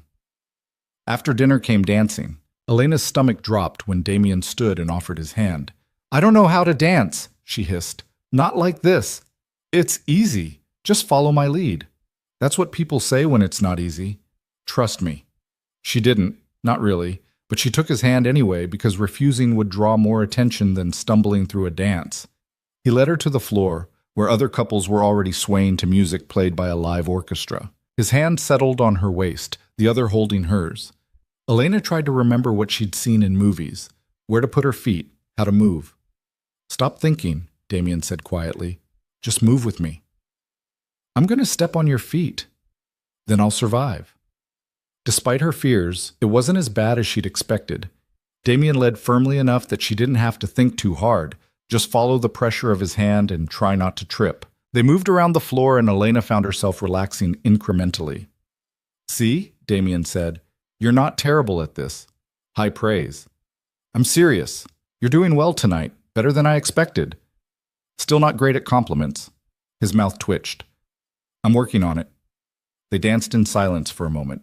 Elena became aware of how close they were, how his hand spanned almost her entire waist, how she could smell his cologne, something cedar and sharp that she was starting to associate with safety. "Can I ask you something?" she said. "Always." "Why did you really need a wife?" The business partner's explanation doesn't feel complete. Damien's expression closed off slightly. "That's all you need to know." "Come on, we're married. I think I deserve more than the sanitized version." He was quiet for so long she thought he wouldn't answer. Then he said, "I have investments in several countries with conservative cultural expectations. Being unmarried past a certain age raises questions about stability, trustworthiness. A family man is given opportunities a bachelor isn't. So it really is just about appearances. Everything in my world is about appearances. Reality is secondary." "That sounds exhausting." "It is." His eyes met hers. "But it's also effective." The song ended. Damien stepped back, creating distance again. Elena felt the loss of his warmth immediately. "I need to speak with someone," he said. "Will you be all right for a few minutes?" "I'll survive." He nodded and disappeared into the crowd. Elena stood alone on the edge of the dance floor, trying not to feel abandoned. "Mrs. Volkov?" She turned to find a young man, mid-20s, expensive suit, friendly smile. "I'm James Kensington. My father does business with your husband." He offered his hand. "I wanted to introduce myself." Elena shook it, grateful for a friendly face. "Nice to meet you. I have to say, you've caused quite a stir tonight. Damien getting married was not on anyone's bingo card." "So I've gathered." For what it's worth, I think it's great. He's always so serious. Maybe you'll loosen him up. James gestured toward the bar. Can I get you a drink? You look like you could use one. Elena hesitated, then nodded. Sure. Thank you. They walked to the bar together, James chatting easily about nothing important. It was nice, actually. Normal. The first normal conversation she'd had all night. She didn't see the woman approaching until it was too late. Well, well. The voice was cold, sharp.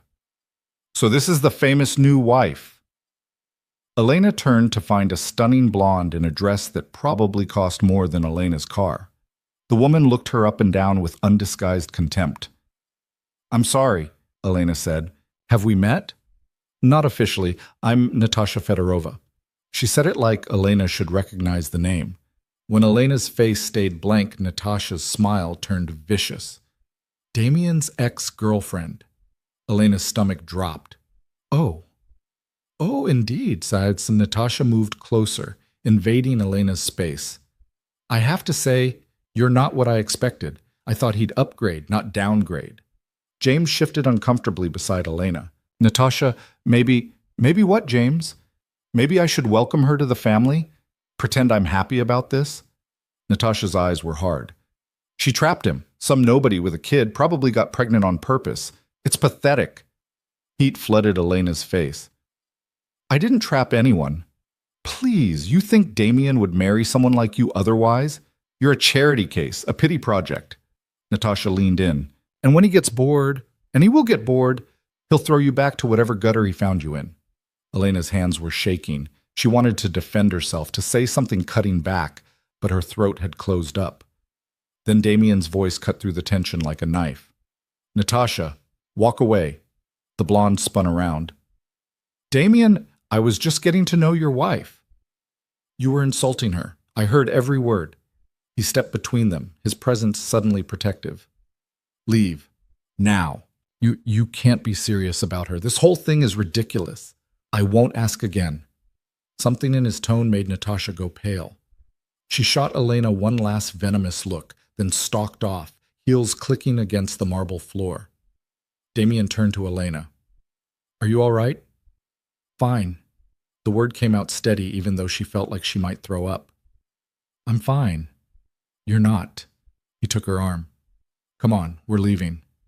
We can't just leave. People will... I don't care what people think. You've done enough tonight. He guided her toward the exit, not rushing, but not slowing down either.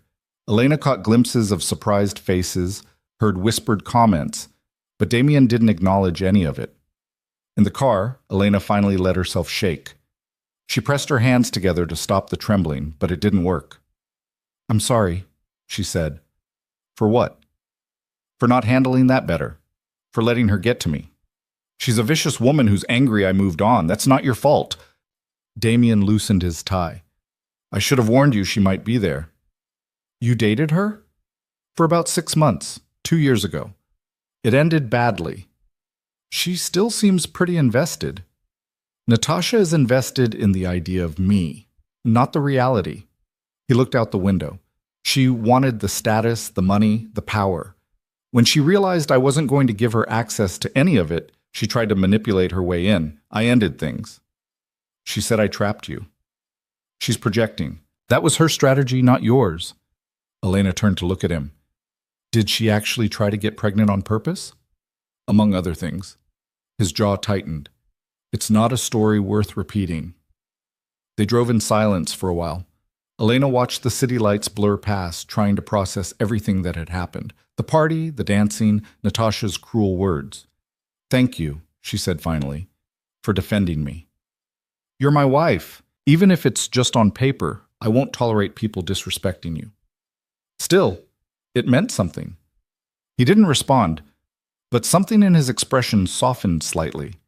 When they got home, Elena kicked off the painful shoes the moment they stepped inside. Damien shrugged out of his jacket, draping it over the stair railing.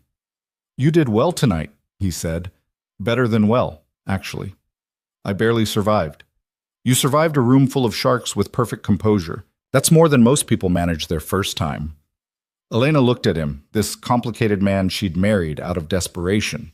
He'd been kind tonight, protective, almost like he actually cared. Can I ask you something else? She said. It's becoming a habit. Why did you end things with Natasha? Really? Damien was quiet for a long moment. Then he said, because she saw me as a means to an end. Every conversation, every moment together, it was all calculated, strategic. I got tired of wondering what she really wanted. And you think I'm different? I know you're different. You signed a contract that explicitly states this marriage ends in 3 years. You're not trying to manipulate your way into my life permanently. You're just trying to survive. He started up the stairs. That's refreshingly honest. Elena watched him go, feeling something shift in her chest, something complicated and confusing that she wasn't ready to examine. Upstairs, she checked on Rosie, fast asleep, surrounded by stuffed animals, then went to her own room. She peeled off the beautiful dress, removed the expensive jewelry, scrubbed the makeup from her face. In the mirror, she looked like herself again. Tired, uncertain, but herself. Her phone buzzed, a text from Sarah. How did it go? Elena sat on the edge of the bed, thinking about how to answer. The gala had been terrifying and overwhelming, and Natasha had been cruel, and she danced with Damien like they were actually married. It was complicated, she typed back. Tell you tomorrow. She set the phone aside and lay back on the bed, staring at the ceiling. Tomorrow, Rosie would meet the tutor. Next week, there would probably be another event, another performance, another test of how well she could play the role of Mrs. Volkov. But tonight, for just a moment, it hadn't felt entirely like playing, and that scared her more than anything else. The tutor arrived on Tuesday morning carrying a bag full of colorful books and wearing a smile that seemed genuine. Her name was Claire Stevens, mid-40s with kind eyes and the patient demeanor of someone who'd spent years working with young children. Elena met her at the door, Rosie hiding behind her legs. Mrs. Volkov, it's lovely to meet you. Claire extended her hand. And this must be Rosie. Rosie peeked out, curious but cautious. Hi, she said quietly. I brought some books I thought you might like, Claire said, crouching down to Rosie's level. Do you want to see them? Rosie looked up at Elena, who nodded. It's okay, baby. Within minutes, Claire had Rosie sitting on the library floor, looking through a picture book about a family of rabbits. Elena watched from the doorway, arms crossed, protective instincts on high alert. She's good, Damien said from behind her. Elena jumped slightly. She hadn't heard him approach. You're home early. I wanted to be here for this. He leaned against the doorframe, watching Claire and Rosie with an expression Elena couldn't quite read. You approve? I don't know yet. Ask me in an hour. But by the end of that hour, even Elena had to admit that Claire was perfect.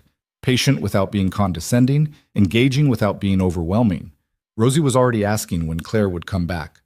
Wednesday and Friday, Claire said, packing up her materials. Same time, if that works for you. It works, Elena said, then remembered herself. Thank you for being so good with her. She's a bright little girl. This is going to be fun. Claire smiled at Rosie. See you Wednesday, okay? Okay, Rosie waved enthusiastically. After Claire left, Rosie bounced around the library, showing Damien the book Claire had let her keep. He listened with what seemed like genuine interest, occasionally asking questions that made Rosie explain things in more detail. Elena found herself watching them together, this powerful, dangerous man and her small daughter, and feeling something uncomfortable twist in her chest. Mommy, did you see the rabbits? Rosie demanded. I did. They're very cute. Claire said we're going to learn about numbers next time, and maybe play a counting game. Rosie climbed onto the couch next to Damien, completely at ease. Do you know how to count? I do, he said seriously, but I'm always willing to learn more. I can teach you. I'd appreciate that. Elena left them there and went to find Mrs. Kovac in the kitchen. The older woman was preparing lunch, chopping vegetables with practiced efficiency. The tutor went well? Mrs. Kovac asked without looking up. Yeah, she's good. Elena sat at the kitchen island. Rosie likes her. And you? I like that Rosie likes her. Mrs. Kovac's mouth twitched. That's not the same thing. I know. Elena traced patterns on the marble countertop. It's just hard, accepting help, especially from him. Why? Because nothing's free. There's always a cost. Mr. Volkov isn't charging you for the tutor. Not with money, but with expectations. with obligations, with... Elena stopped, not sure how to articulate the feeling. I just don't want Rosie to get attached to something that's going to disappear in 3 years. Mrs. Kovac set down her knife. May I be honest with you? Please. You're so busy protecting yourself from getting hurt that you're missing what's actually happening. She gestured toward the library where Rosie's laughter could be heard.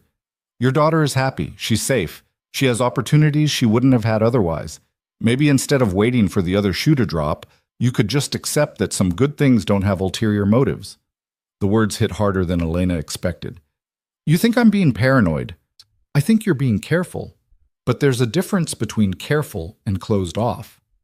Mrs. Kovac returned to her vegetables. Mr. Volkov is a complicated man, but in 8 years, I've never seen him be cruel to someone who didn't deserve it. If he says he'll protect you and your daughter, he means it. For 3 years. That's longer than most people's promises last. Elena wanted to argue, but she couldn't find the words. Instead, she just sat there, listening to Rosie's voice counting loudly from the other room, and wondered if Mrs. Kovac might be right. The weeks that followed developed their own rhythm. Claire came 3 times a week, and Rosie flourished under the attention. Damien continued his pattern of early departures and late returns, though he made a point of having dinner with them most nights. Elena found herself settling into the routine despite her best efforts to remain detached. Then one Friday night, everything shifted.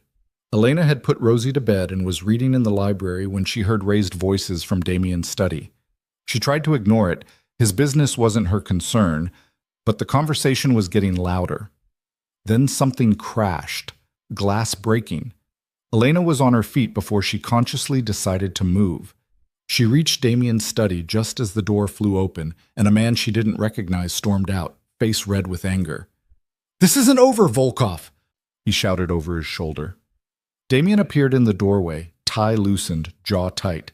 Yes, it is, and if you come to my home again without an invitation, you'll regret it. The man left, slamming the front door hard enough to rattle the windows. Elena stood frozen in the hallway, heart pounding. Damien noticed her, and his expression shifted. How long have you been there? Long enough? Who was that? No one important. He seemed pretty important based on all the yelling. Damien rubbed a hand over his face, suddenly looking exhausted. A former business partner who made some poor decisions and wants me to bail him out. I declined. It sounded like more than that. It wasn't. He started to close the study door, then paused. I'm sorry you heard that. It won't happen again. Damien, wait. Elena moved closer. Are you okay? Your hand is bleeding. He glanced down at his knuckles, where blood was seeping through a cut. It's fine. It's not fine. Come on. She grabbed his arm before he could protest and pulled him toward the kitchen. He followed, surprisingly compliant. Elena sat him at the island and went searching for the first aid kit Mrs. Kovac kept under the sink. I can handle it myself, Damien said. I'm sure you can, but I'm handling it anyway. She found the kit and returned, taking his hand. The cut wasn't deep, but glass was embedded in the skin. What did you punch? A whiskey glass. Not my smartest moment. Clearly. She cleaned the wound carefully, picking out small shards with tweezers. Damien watched her work, silent. This is going to sting. She applied antiseptic. He didn't flinch. You're good at this, he observed. Rosie's 4. I've had practice with scraped knees and splinters. She wrapped his hand in gauze. There, try not to punch any more glassware. I'll do my best. They sat in silence for a moment. Elena could see the tension in Damien's shoulders, the tightness around his eyes. Whatever that argument had been about, it had gotten to him. Do you want to talk about it? She asked. No. Okay. She started packing up the first aid kit.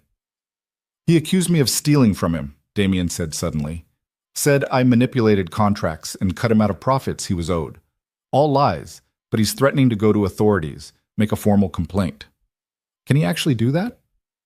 He can file paperwork. It won't go anywhere. The contracts are airtight, and I have documentation for everything. Damien's jaw clenched. But it's the principle. I gave him opportunities when no one else would. I trusted him, and this is how he repays it. Sounds like Marcus, Elena said quietly. Damien looked at her sharply. What? Blaming someone else for his own failures, making himself the victim when he's actually the one who screwed up. She met his eyes. Some people can't accept responsibility for their choices. He stared at her for a long moment. Then something in his expression softened. You understand. More than you'd think. She hesitated, then added, I'm sorry that happened, that someone you trusted betrayed you. It's business. It happens. That doesn't make it hurt less. The vulnerability that flickered across his face was gone so quickly, Elena almost thought she'd imagined it. But it had been there, real and raw and human. Thank you, he said, for the bandage and for listening. Anytime. He stood, flexing his injured hand. I should finish some work. Good night, Elena. Good night. She watched him leave, then sat alone in the quiet kitchen, trying to process what had just happened. She'd seen behind his mask for just a moment, seen the person underneath all the cold control, and it had made him seem less like a stranger and more like someone she could actually know. The next morning, Elena woke to Rosie bouncing on her bed. Mommy, wake up! I'm awake. What's wrong? Nothing's wrong. Damien said we can go to the city today. All of us. He said there's a museum with dinosaurs and we can see them if you say yes. Please say yes. Elena sat up, brain still foggy. He said that. Yes. He's downstairs eating breakfast and he said to come ask you. Can we go, please? Elena rubbed her eyes. Let me talk to him first. Go brush your teeth. Rosie sprinted off, already planning her dinosaur adventure. Elena dragged herself out of bed and downstairs, still in pajamas. Damien sat in the dining room with coffee and a newspaper. He looked up when she entered. Dinosaurs? Elena said. The Natural History Museum has an impressive paleontology wing. I thought Rosie might enjoy it. Since when do you take Saturdays off? Since I realized I haven't had a full day off in 3 months. He set down the paper. If you'd rather not go? No, I want to. It's just unexpected. Good unexpected or bad unexpected? Elena considered. Good, I think. Rosie's already vibrating with excitement. Then we'll leave in an hour. The museum was crowded with families, kids running between exhibits with parents trailing behind. Rosie's eyes went huge the moment they walked into the dinosaur hall and saw the massive T-Rex skeleton looming above them. So big, she breathed. That's a Tyrannosaurus Rex, Damien said. One of the largest carnivorous dinosaurs that ever lived. What's carnivorous mean? It means it ate meat. Rosie's eyes got even wider. Like chicken nuggets? Elena laughed. Sort of, but bigger. They spent 2 hours wandering through exhibits, Damien explaining things in terms Rosie could understand while Elena watched in mild amazement. She hadn't expected him to know so much about dinosaurs or to be so patient with Rosie's endless questions. How do you know all this? She asked when Rosie ran ahead to look at a Triceratops skeleton. I read a lot as a child. Dinosaurs were a particular interest. You were a dinosaur kid? Is that surprising? A little. I'm having trouble picturing mini Damien obsessing over fossils. His mouth curved slightly. I was a strange child. Quiet. Serious. More interested in books than people. What changed? Life. Reality. The understanding that books don't prepare you for actual survival. He watched Rosie point excitedly at something on the skeleton, but I still remember finding the subject fascinating. They continued through the museum, stopping at the gift shop on the way out. Rosie found a stuffed Triceratops and hugged it like it was the most precious thing in the world. Can I get it? She asked Elena. Elena checked the price tag and winced. $25 for a stuffed animal was ridiculous. Maybe something smaller. Get it, Damien said. He was already pulling out his wallet. You don't have to do that. I know I don't have to. I want to. He handed his card to the cashier before Elena could argue. Rosie clutched her new dinosaur. Thank you, Damien. You're welcome. Outside, the afternoon sun was warm. They walked to a nearby park, and Rosie ran ahead to the playground. This was nice, Elena said, settling onto a bench where she could watch Rosie. Thank you for suggesting it. You sound surprised. I am a little. This feels almost normal. We're 3 people spending a Saturday together. That's fairly normal. We're a fake married couple and a 4-year-old spending a Saturday pretending to be a real family. That's not normal at all. Damien sat beside her, stretching his long legs out. Does it matter, real or fake, if everyone involved is enjoying themselves? Philosophically complicated question for a dinosaur museum trip. I contain multitudes. Elena laughed despite herself. Did you just quote Walt Whitman?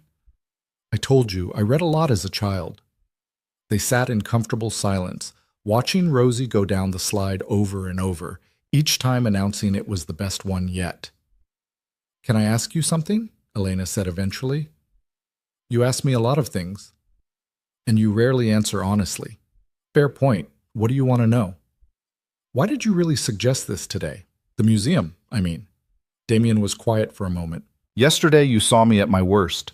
Angry, losing control, punching glassware like a teenager. I wanted to show you that's not all I am. The honesty surprised her. I didn't think less of you for that. Didn't you? No, I thought you seemed human. She turned to look at him. You're always so controlled, so measured. Seeing you actually feel something was kind of a relief. Most people prefer the controlled version. Most people don't live with you. He met her gaze and something passed between them. Something Elena couldn't name but felt in her chest like a physical pull. Then Rosie came running over, breaking the moment. Mommy, there's an ice cream truck. Can we get ice cream? Elena looked at Damien. He shrugged. Why not? They got ice cream. Chocolate for Rosie, vanilla for Elena, nothing for Damien, until Rosie insisted he try hers, and he took a small bite to appease her. They sat on the grass and let Rosie chatter about every dinosaur she'd seen, every fact she'd learned, every amazing thing about the day. When they finally headed back to the car, Rosie was fighting sleep, clutching her stuffed triceratops. She made it about 10 minutes into the drive before conking out completely. She's going to be impossible to wake up for dinner, Elena said, glancing back at her sleeping daughter. Then we'll skip dinner, or eat later. It's not that important. You're being remarkably flexible today. Don't get used to it. But there was warmth in his voice that hadn't been there before. Back at the estate, Damien carried Rosie upstairs without being asked. Elena followed, watching him lay her daughter gently on her bed, still clutching the dinosaur. She's getting attached to you, Elena said quietly in the hallway. Is that a problem? I don't know yet. Ask me in 3 years when we're explaining why you're not around anymore. We'll handle it when the time comes. For now, let her be happy. He started toward his own wing, then paused. I enjoyed today, more than I expected to. Me too. He nodded and left. Elena went to her room and sat on the edge of the bed, trying to figure out what was happening.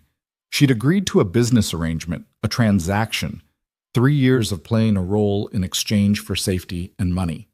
Feelings weren't supposed to be part of the equation. But sitting in the park today, watching Damien explain dinosaurs to Rosie with unexpected gentleness, something had shifted. Some wall she'd carefully maintained had developed a crack, and she had no idea how to fix it. The following week brought another event, this one a business dinner at an upscale restaurant. Elena wore another dress Mrs. Kovac had procured, emerald green this time, and tried to prepare herself for more scrutiny. But the evening was surprisingly pleasant. The other couples were warm, asked about Rosie with genuine interest, and treated Elena like she belonged there. Damien's hand rested on her lower back throughout dinner, a casual touch that felt increasingly natural. On the drive home, he seemed relaxed in a way she rarely saw. That went well, he observed. It did. Your colleagues are nicer than I expected. Those are my partners, not colleagues. There's a difference. Which is? Partners have your back. Colleagues are just people you work with. Elena processed that. How do you know the difference? Time, trust. Watching how people behave when things go wrong. He glanced at her. The Andersons, the couple sitting across from us, lost everything in the financial crash 15 years ago. I gave them seed money to rebuild. They've paid it back 3 times over, but more importantly, they're loyal, real loyalty. Like Mrs. Kovac said you value. Exactly. What about me? The question slipped out before Elena could stop it. Do you trust me? Damien was quiet for a long moment. I'm starting to. Even though I'm only here because of a contract? The contract brought you here, but it's not why you're staying. What do you mean? You could have tried to run by now, found a lawyer who'd argue duress, gotten the marriage annulled, taken your chances with debt collectors. He kept his eyes on the road. You haven't. Not because you can't, but because you don't want to. He was right, and that terrified her. Maybe I'm just afraid. Maybe, or maybe you're starting to see that this arrangement isn't as terrible as you thought. Elena didn't have an answer for that. At home, she checked on Rosie, sound asleep, then found herself wandering to Damien's study instead of her own room. He was there, jacket discarded, reading something on his computer. Can't sleep? He asked without looking up. Not yet. She hesitated in the doorway. Can I come in? It's your house too. Elena entered, perching on the edge of the leather couch. I've been thinking about what you said, about why I'm staying. And? You're right, I could have fought this harder, could have found a way out. She picked at a loose thread on her dress. But the truth is, Rosie is happier here than she's ever been. She has stability, opportunities, safety. How do I take that away from her just because I'm scared?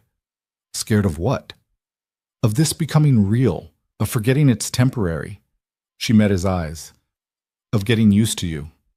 Damien set down the pen he'd been holding. Would that be so terrible? I don't know. Would it? He stood and crossed to the couch, sitting beside her. Not touching, but close enough that Elena could feel the warmth of him. I'm not going to lie to you, he said. This arrangement has an expiration date. That was the agreement, but that doesn't mean the next 3 years have to be miserable. What are you suggesting? That we stop fighting what this is. We're married. We live together. We're raising your daughter together. Maybe instead of constantly reminding ourselves it's fake, we just exist in it. That sounds dangerous. Why? Because what happens when 3 years is up and we've gotten comfortable? When Rosie thinks you're permanent and you disappear? I never said I'd disappear from her life, just from being your husband. Elena blinked. What? The contract says we divorce. It doesn't say I abandon Rosie. If she wants me to stay in her life, as a friend, as someone who cares about her, I will. You'd do that? Why wouldn't I? She's a good kid. I've gotten attached too. Something in Elena's chest cracked open. I don't understand you. I'm not that complicated. Yes, you are. You're terrifying and kind and cold and gentle all at once. You defend me at parties but keep me at arm's length. You buy my daughter stuffed dinosaurs but remind me this is business. Her voice was rising. I can't figure out what you actually want. I want... Damien stopped, jaw working. I don't know what I want. That's the problem. Then we're both lost. They sat in heavy silence. Outside, wind rustled through the trees. The house settled around them with small creaks and sighs. I should go, Elena said finally. It's late. Elena, wait. She paused. Today at the museum, Damien said quietly. When Rosie was playing and you were watching her, you smiled, really smiled. I realized I hadn't seen you do that before. So I want you to do it more. This house, this arrangement, it shouldn't feel like a prison. You deserve to be happy here. Why do you care if I'm happy? He looked at her with those pale, unreadable eyes. Because somewhere in the last month, you stopped being a stranger I made a deal with and became someone I actually give a damn about. The confession hung between them, raw and honest. Elena's heart was pounding. That's not in the contract. No, it's not. This is a bad idea. Probably. We should stick to the arrangement, keep it professional. We absolutely should, but neither of them moved. Elena could feel the pull between them, magnetic and terrifying. Then Damien reached out and tucked a strand of hair behind her ear, his fingers grazing her cheek. Go to bed, Elena, he said softly. Before we both do something we can't take back. She went. But as she lay in her room staring at the ceiling, she knew something fundamental had changed. The contract said 3 years. Her heart was starting to whisper something different, and she had no idea which one to listen to. The next morning, Elena woke to sunlight streaming through windows she'd forgotten to close, and the realization that everything had shifted. Damien's words from the night before echoed in her head, that she'd stopped being a stranger, that he gave a damn about her. The careful distance they'd maintained was crumbling, and Elena wasn't sure if she should try to rebuild it or let it fall completely. She found him in the kitchen, already dressed for work, drinking coffee while reading something on his phone. "Morning," she said, keeping her voice neutral. He looked up, and for just a second, something vulnerable flickered across his face before the mask slid back into place. "Morning. There's fresh coffee." "Thanks." She poured herself a cup, hyper-aware of the space between them. "About last night, we don't have to talk about it." "I think we do." Damien set down his phone. "All right, what do you want to say?" Elena wrapped her hands around the warm mug, gathering her thoughts. "I think you're right, that we've been so busy maintaining walls that we're missing what's actually happening here." "Which is?" "I don't know exactly, but I know I don't hate being married to you anymore. And I know Rosie lights up when you're around, and I know that scares me because in less than 3 years this all ends. It doesn't have to end badly. How does it end well? We get divorced and explain to my daughter why the man she's gotten attached to is leaving. We stay friends and navigate awkward holidays. There's no clean exit from this." Damien was quiet for a long moment, his jaw working like he was trying to figure out what to say. "What if we didn't exit?" Elena's heart stopped. "What? What if when 3 years is up, we evaluate where we are instead of just assuming it's over? The contract is a piece of paper, a safety net for both of us, but it doesn't have to be a death sentence." He moved closer, and Elena had to tilt her head back to meet his eyes. "I'm not asking you to decide anything now. I'm just saying maybe we don't have to spend the next 3 years counting down to an ending we're not even sure we want. You're talking about making this real. I'm talking about letting it become whatever it's going to become, without fear, without constant second-guessing." Elena's hands were shaking. She set down the coffee cup before she dropped it. "I need time to think about this." "Take all the time you need." Damien checked his watch. "I have meetings all day, but I'll be home for dinner." He started to leave, then turned back. "For what it's worth, you're the first person in years who's made me want something beyond the next business deal. That's not nothing." Then he was gone, leaving Elena alone with her racing thoughts. The weeks that followed were strange and careful, like both of them were testing the boundaries of what they'd admitted. Damien came home earlier more often. They had dinner as a family almost every night. He taught Rosie to play chess, which devolved into games where she made up rules that made no sense, and he went along with it anyway. Elena caught herself watching him more, noticing small things. The way his voice softened when he talked to Rosie. How he always refilled Elena's coffee without asking. The scar on his left hand that he'd never explained. She was learning him, layer by careful layer, and it terrified and thrilled her in equal measure. Then Marcus resurfaced. Elena was in the garden with Rosie when Mrs. Kovac came out, face tight with concern.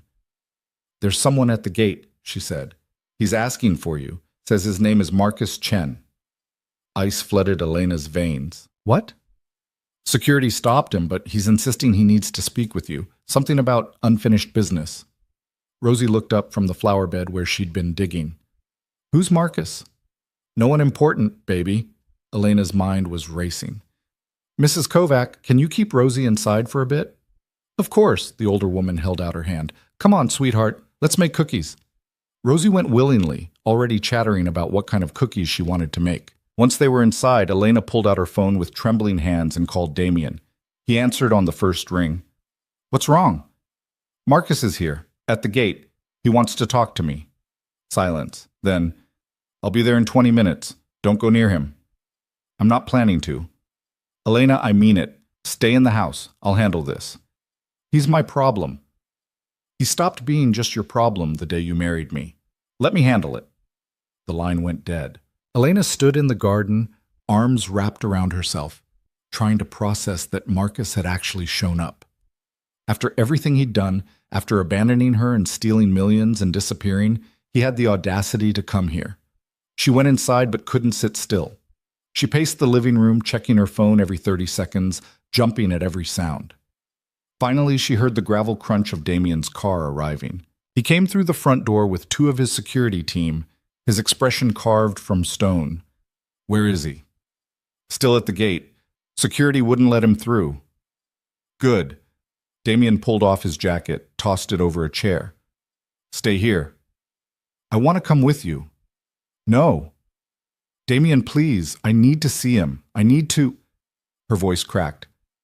I need to look him in the eye and not fall apart. He studied her face, and something in his expression softened. All right, but you stay beside me, and if I tell you to go back to the house, you go. Understood? Understood? They walked to the gate together, Damien's security flanking them. Through the ornate iron bars, Elena could see Marcus standing next to a rental car, looking smaller and shabbier than she remembered. He'd lost weight. His expensive suits were gone, replaced by jeans and a wrinkled button-down. When he saw Elena, his face lit up. Elena, thank God! I've been trying to reach you for weeks. She stared at him, this man she'd almost married, and felt nothing but cold anger. What do you want? Her voice came out steadier than she expected. I want to explain about what happened, about why I had to leave. Marcus moved closer to the gate. It wasn't what you think. I was in trouble and I panicked, and I'm so sorry I left you like that. You stole $12 million, Damien said, voice flat and dangerous. And you left her to take the fall. Marcus's eyes flicked to him nervously.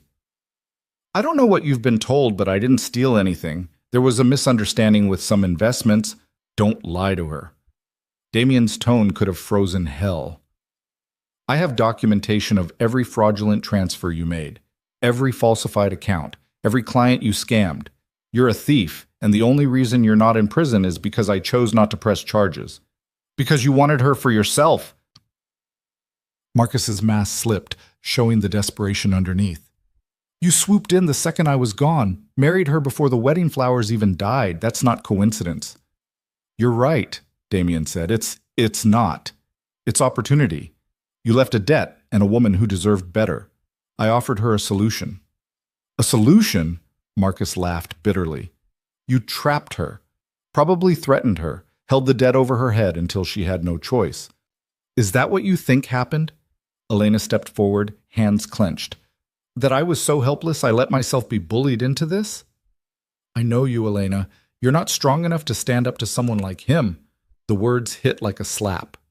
For a moment, Elena was back at the altar, trembling and humiliated, believing she was exactly what Marcus said, weak, helpless, unable to save herself. Then Damien's hand found the small of her back, steady and warm, and something in her snapped. You don't know me at all, she said, voice gaining strength. You knew the version of me that was desperate enough to believe your lies.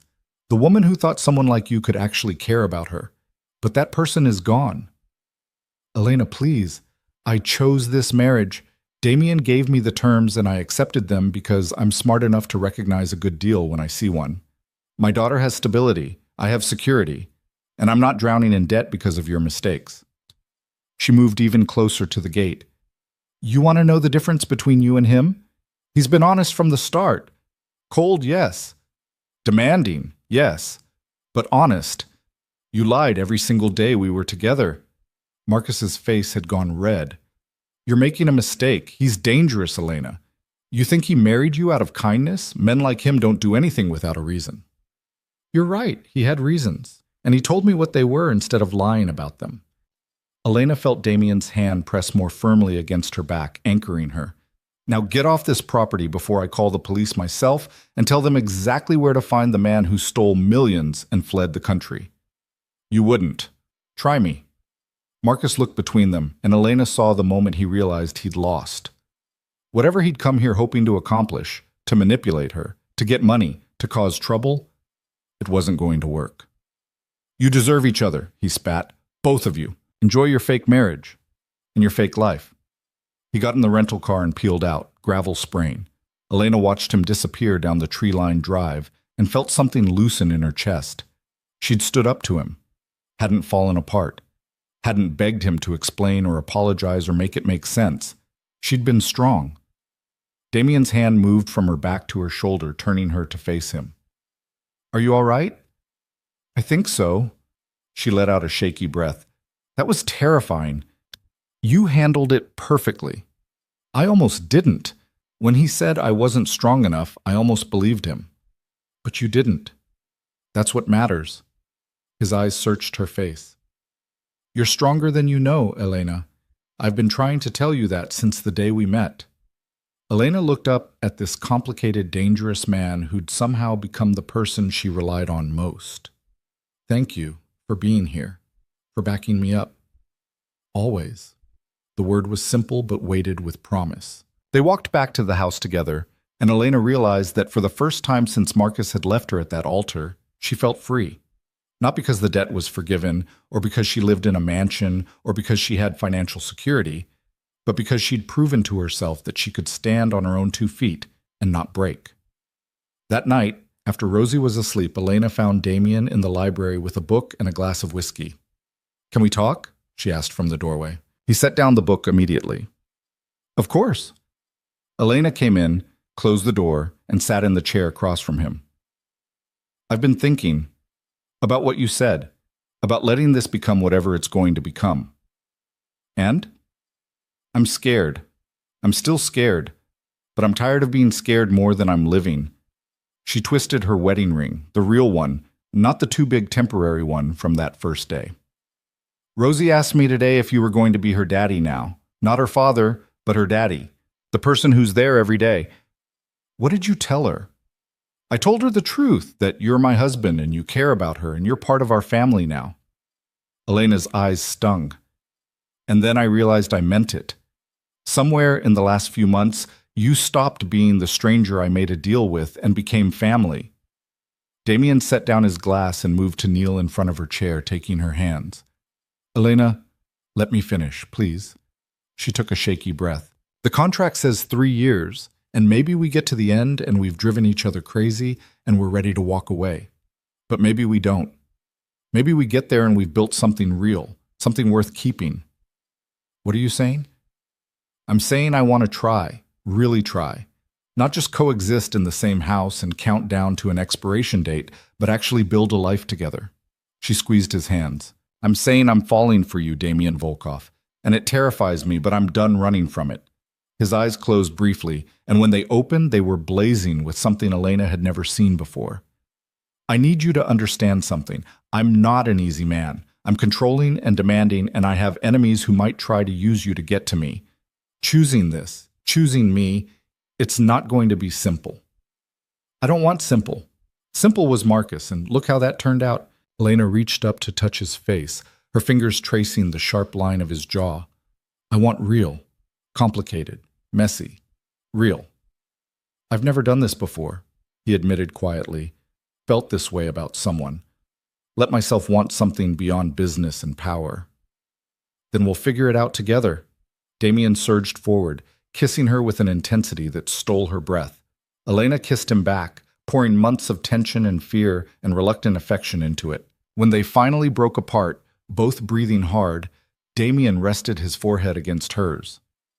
"I'm going to mess this up," he said. "Probably multiple times." "Same, but we'll fix it. That's what people who care about each other do." "I more than care about you, Elena. That's the terrifying part." "Good terrifying or bad terrifying?" "I'll let you know when I figure it out." They stayed like that for a long moment, wrapped up in each other, the library quiet around them. Outside, the estate's grounds were dark except for the security lights. In her room down the hall, Rosie slept peacefully, safe and loved. Everything Elena had been afraid of was happening. She was falling in love with her husband. Their contract marriage was becoming real. The temporary arrangement was starting to feel permanent, and for the first time, she wasn't trying to fight it. The next few months unfolded like a different life. Damien made good on his promise to let their relationship develop naturally. He moved slower than Elena expected, respecting boundaries she didn't even know she had, waiting for her to close the distance between them. They had their first real date on a Thursday, dinner at a restaurant where they'd gone for business, but this time it was just them. No performance, no audience, just conversation that lasted until the staff started cleaning around them. Their second date was a disaster involving miniature golf, where Damien was aggressively competitive and Elena laughed so hard she cried. Their third was watching movies on the couch after Rosie went to bed, Elena falling asleep against his shoulder and waking up the next morning in her own bed with no memory of how she got there. Slowly, carefully, they built something neither of them had expected. Rosie noticed the change immediately. She started calling Damien Daddy, a compromise she'd invented herself. She demanded he read her bedtime stories and started saving artwork to show him specifically. Watching them together made Elena's chest ache in the best way. Sarah was less convinced. "You're falling for him," she said over coffee one afternoon, Rosie playing in the garden visible through the window. "I know. Elena, this was supposed to be temporary." "I know that too." "So what happens when the contract is up?" Elena set down her cup. "We've talked about it, about making this real, actually staying married." Sarah's eyes widened. "Are you serious?" "I think so. I mean, we haven't decided anything concrete, but the option's there." "Do you love him?" It was the question Elena had been avoiding asking herself. But sitting here with her best friend, she couldn't dodge it anymore. "Yeah," she said quietly. "I think I do." "But does he love you?" "He hasn't said it, but he shows it. In the way he takes care of us, the way he looks at Rosie, the way he holds my hand at events like he's afraid I'll disappear." Elena smiled despite herself. "He's not good with words, but his actions say plenty." Sarah reached across the table to squeeze her hand. "I just don't want you to get hurt." "I might. Love doesn't come with guarantees." Elena thought about the woman she'd been 6 months ago, standing at an altar in a borrowed dress, believing she needed someone to save her. "But I'd rather take the risk than spend the rest of my life wondering what could have been." "When did you get so brave?" "When I realized I had to be. For Rosie. For myself." She paused. "Damien helped with that. He sees me differently than anyone else ever has. Not as someone who needs saving, but as someone capable of saving myself." "That's actually beautiful," Sarah admitted. "I hate it, but it's beautiful." Elena laughed. "You don't hate it. I hate that I'm going to have to admit I was wrong about him. But yeah, I don't actually hate it." Later that night, Elena found Damien in his study, working late as usual. She knocked on the half-open door. "Busy?" He looked up and his expression softened. "Never too busy for you." "That's a very husband thing to say." "I'm practicing." He closed his laptop. "What's on your mind?" Elena came in and sat on the edge of his desk. "I've been thinking about the contract, about what happens when year 3 comes up." Damien's expression was carefully neutral. And I think we should tear it up." His eyebrows rose. "What?" "Not the legal parts, the debt forgiveness, the financial protections, all that stays. But the part that says we have to divorce. I want to get rid of that." "Elena, let me finish. I know we're supposed to have more time to decide. I know we agreed not to rush anything. But I don't need 3 years to know that I want this to be real. I want to wake up every morning and not count down to an ending. I want to build a life with you without an expiration date hanging over us." Damien stood, moving around the desk to stand in front of her. "Are you sure? Because once we do this, once we make it real, I'm not letting you go." "Good.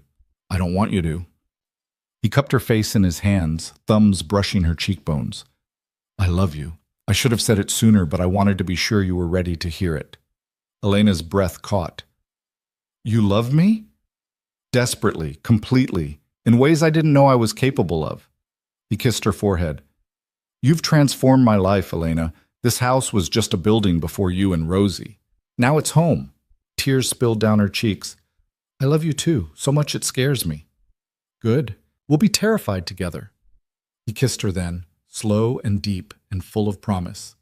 When they broke apart, Elena was smiling through her tears. "So we're doing this?" she asked, "making it official?" "We're already married. It doesn't get more official." "You know what I mean." "I do.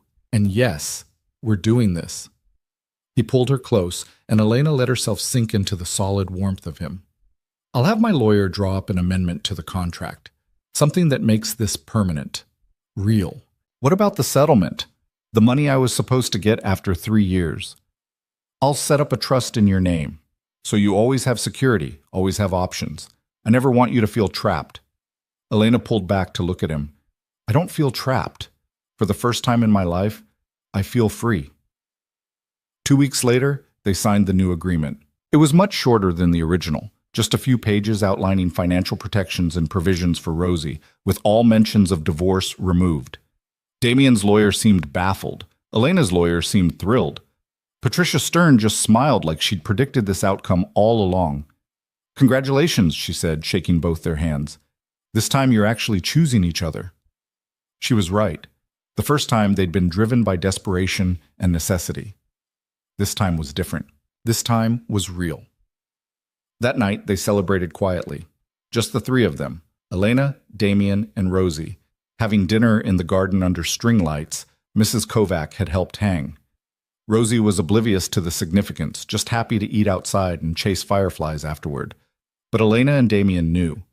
Sitting at that table, watching their daughter laugh, they both understood that they'd found something neither had been looking for. A real marriage, a real family, a real future. 6 months after that, Damien proposed properly. Not with a contract and a deadline, but with a ring he'd designed himself and a speech that made Elena cry. They renewed their vows in the same cathedral where it had all started, but this time the pews were filled with people who actually cared about them. Sarah stood as maid of honor, crying harder than Elena. Mrs. Kovac sat in the front row looking proud. Rosie was the flower girl and took her job very seriously. And when Damien kissed his bride, really kissed her, not the polite forehead touch from before, the applause was genuine. After the ceremony, Elena stood in the same spot where she'd waited for Marcus and marveled at how different everything was. She'd been so broken that day, so terrified and lost. "What are you thinking about?" Damien asked, coming up behind her. "About how I stood here a year and a half ago thinking my life was over. And now? Now I know it was just beginning." She turned to face him, this man who'd walked into her disaster and offered her a second chance. "Thank you." "For what?" "For seeing something in me worth protecting, worth investing in, worth loving." "That was the easy part. You made yourself worth all those things. I just had the good sense to notice." Rosie ran over, dress already grass-stained, flowers falling out of her hair. "Can we do the cake now?" Elena laughed. "Yes, baby, we can do the cake now." They walked back to the reception together, hand in hand in hand. A family that had been forged in desperation, but had grown into something beautiful through choice. Years later, when people asked Elena how she and Damien met, she'd smile and say they'd found each other at exactly the right time. She didn't mention the abandoned first wedding or the contract or the fact that they'd started as strangers bound by legal obligation. Because that wasn't the real story. The real story was about a woman who learned she was stronger than she knew. About a man who learned to let someone past his walls. About a little girl who gained a father who loved her without reservation. The real story was about two broken people who decided to stop running from connection and built something lasting instead. And when Rosie got older and asked how her parents fell in love, Elena would tell her the truth, that sometimes the best things in life come from the worst moments, and that choosing to be brave when you're terrified is the most important choice you can make. Damien established a foundation in Elena's name, focusing on supporting single mothers who needed financial assistance and resources. Elena ran it herself, using everything she'd learned about being powerless to help others find their own strength. Rosie grew up surrounded by love and opportunity, never doubting that she was wanted. When she turned 16, Damien legally adopted her, not because he had to, but because they both wanted it. And Elena, the woman who'd once stood trembling at an altar, abandoned and humiliated, learned that the person who saves you doesn't have to be someone else. Sometimes, with the right support and the courage to take a chance, you save yourself. The rest is just finding someone strong enough to stand beside you while you do. And Elena had found that person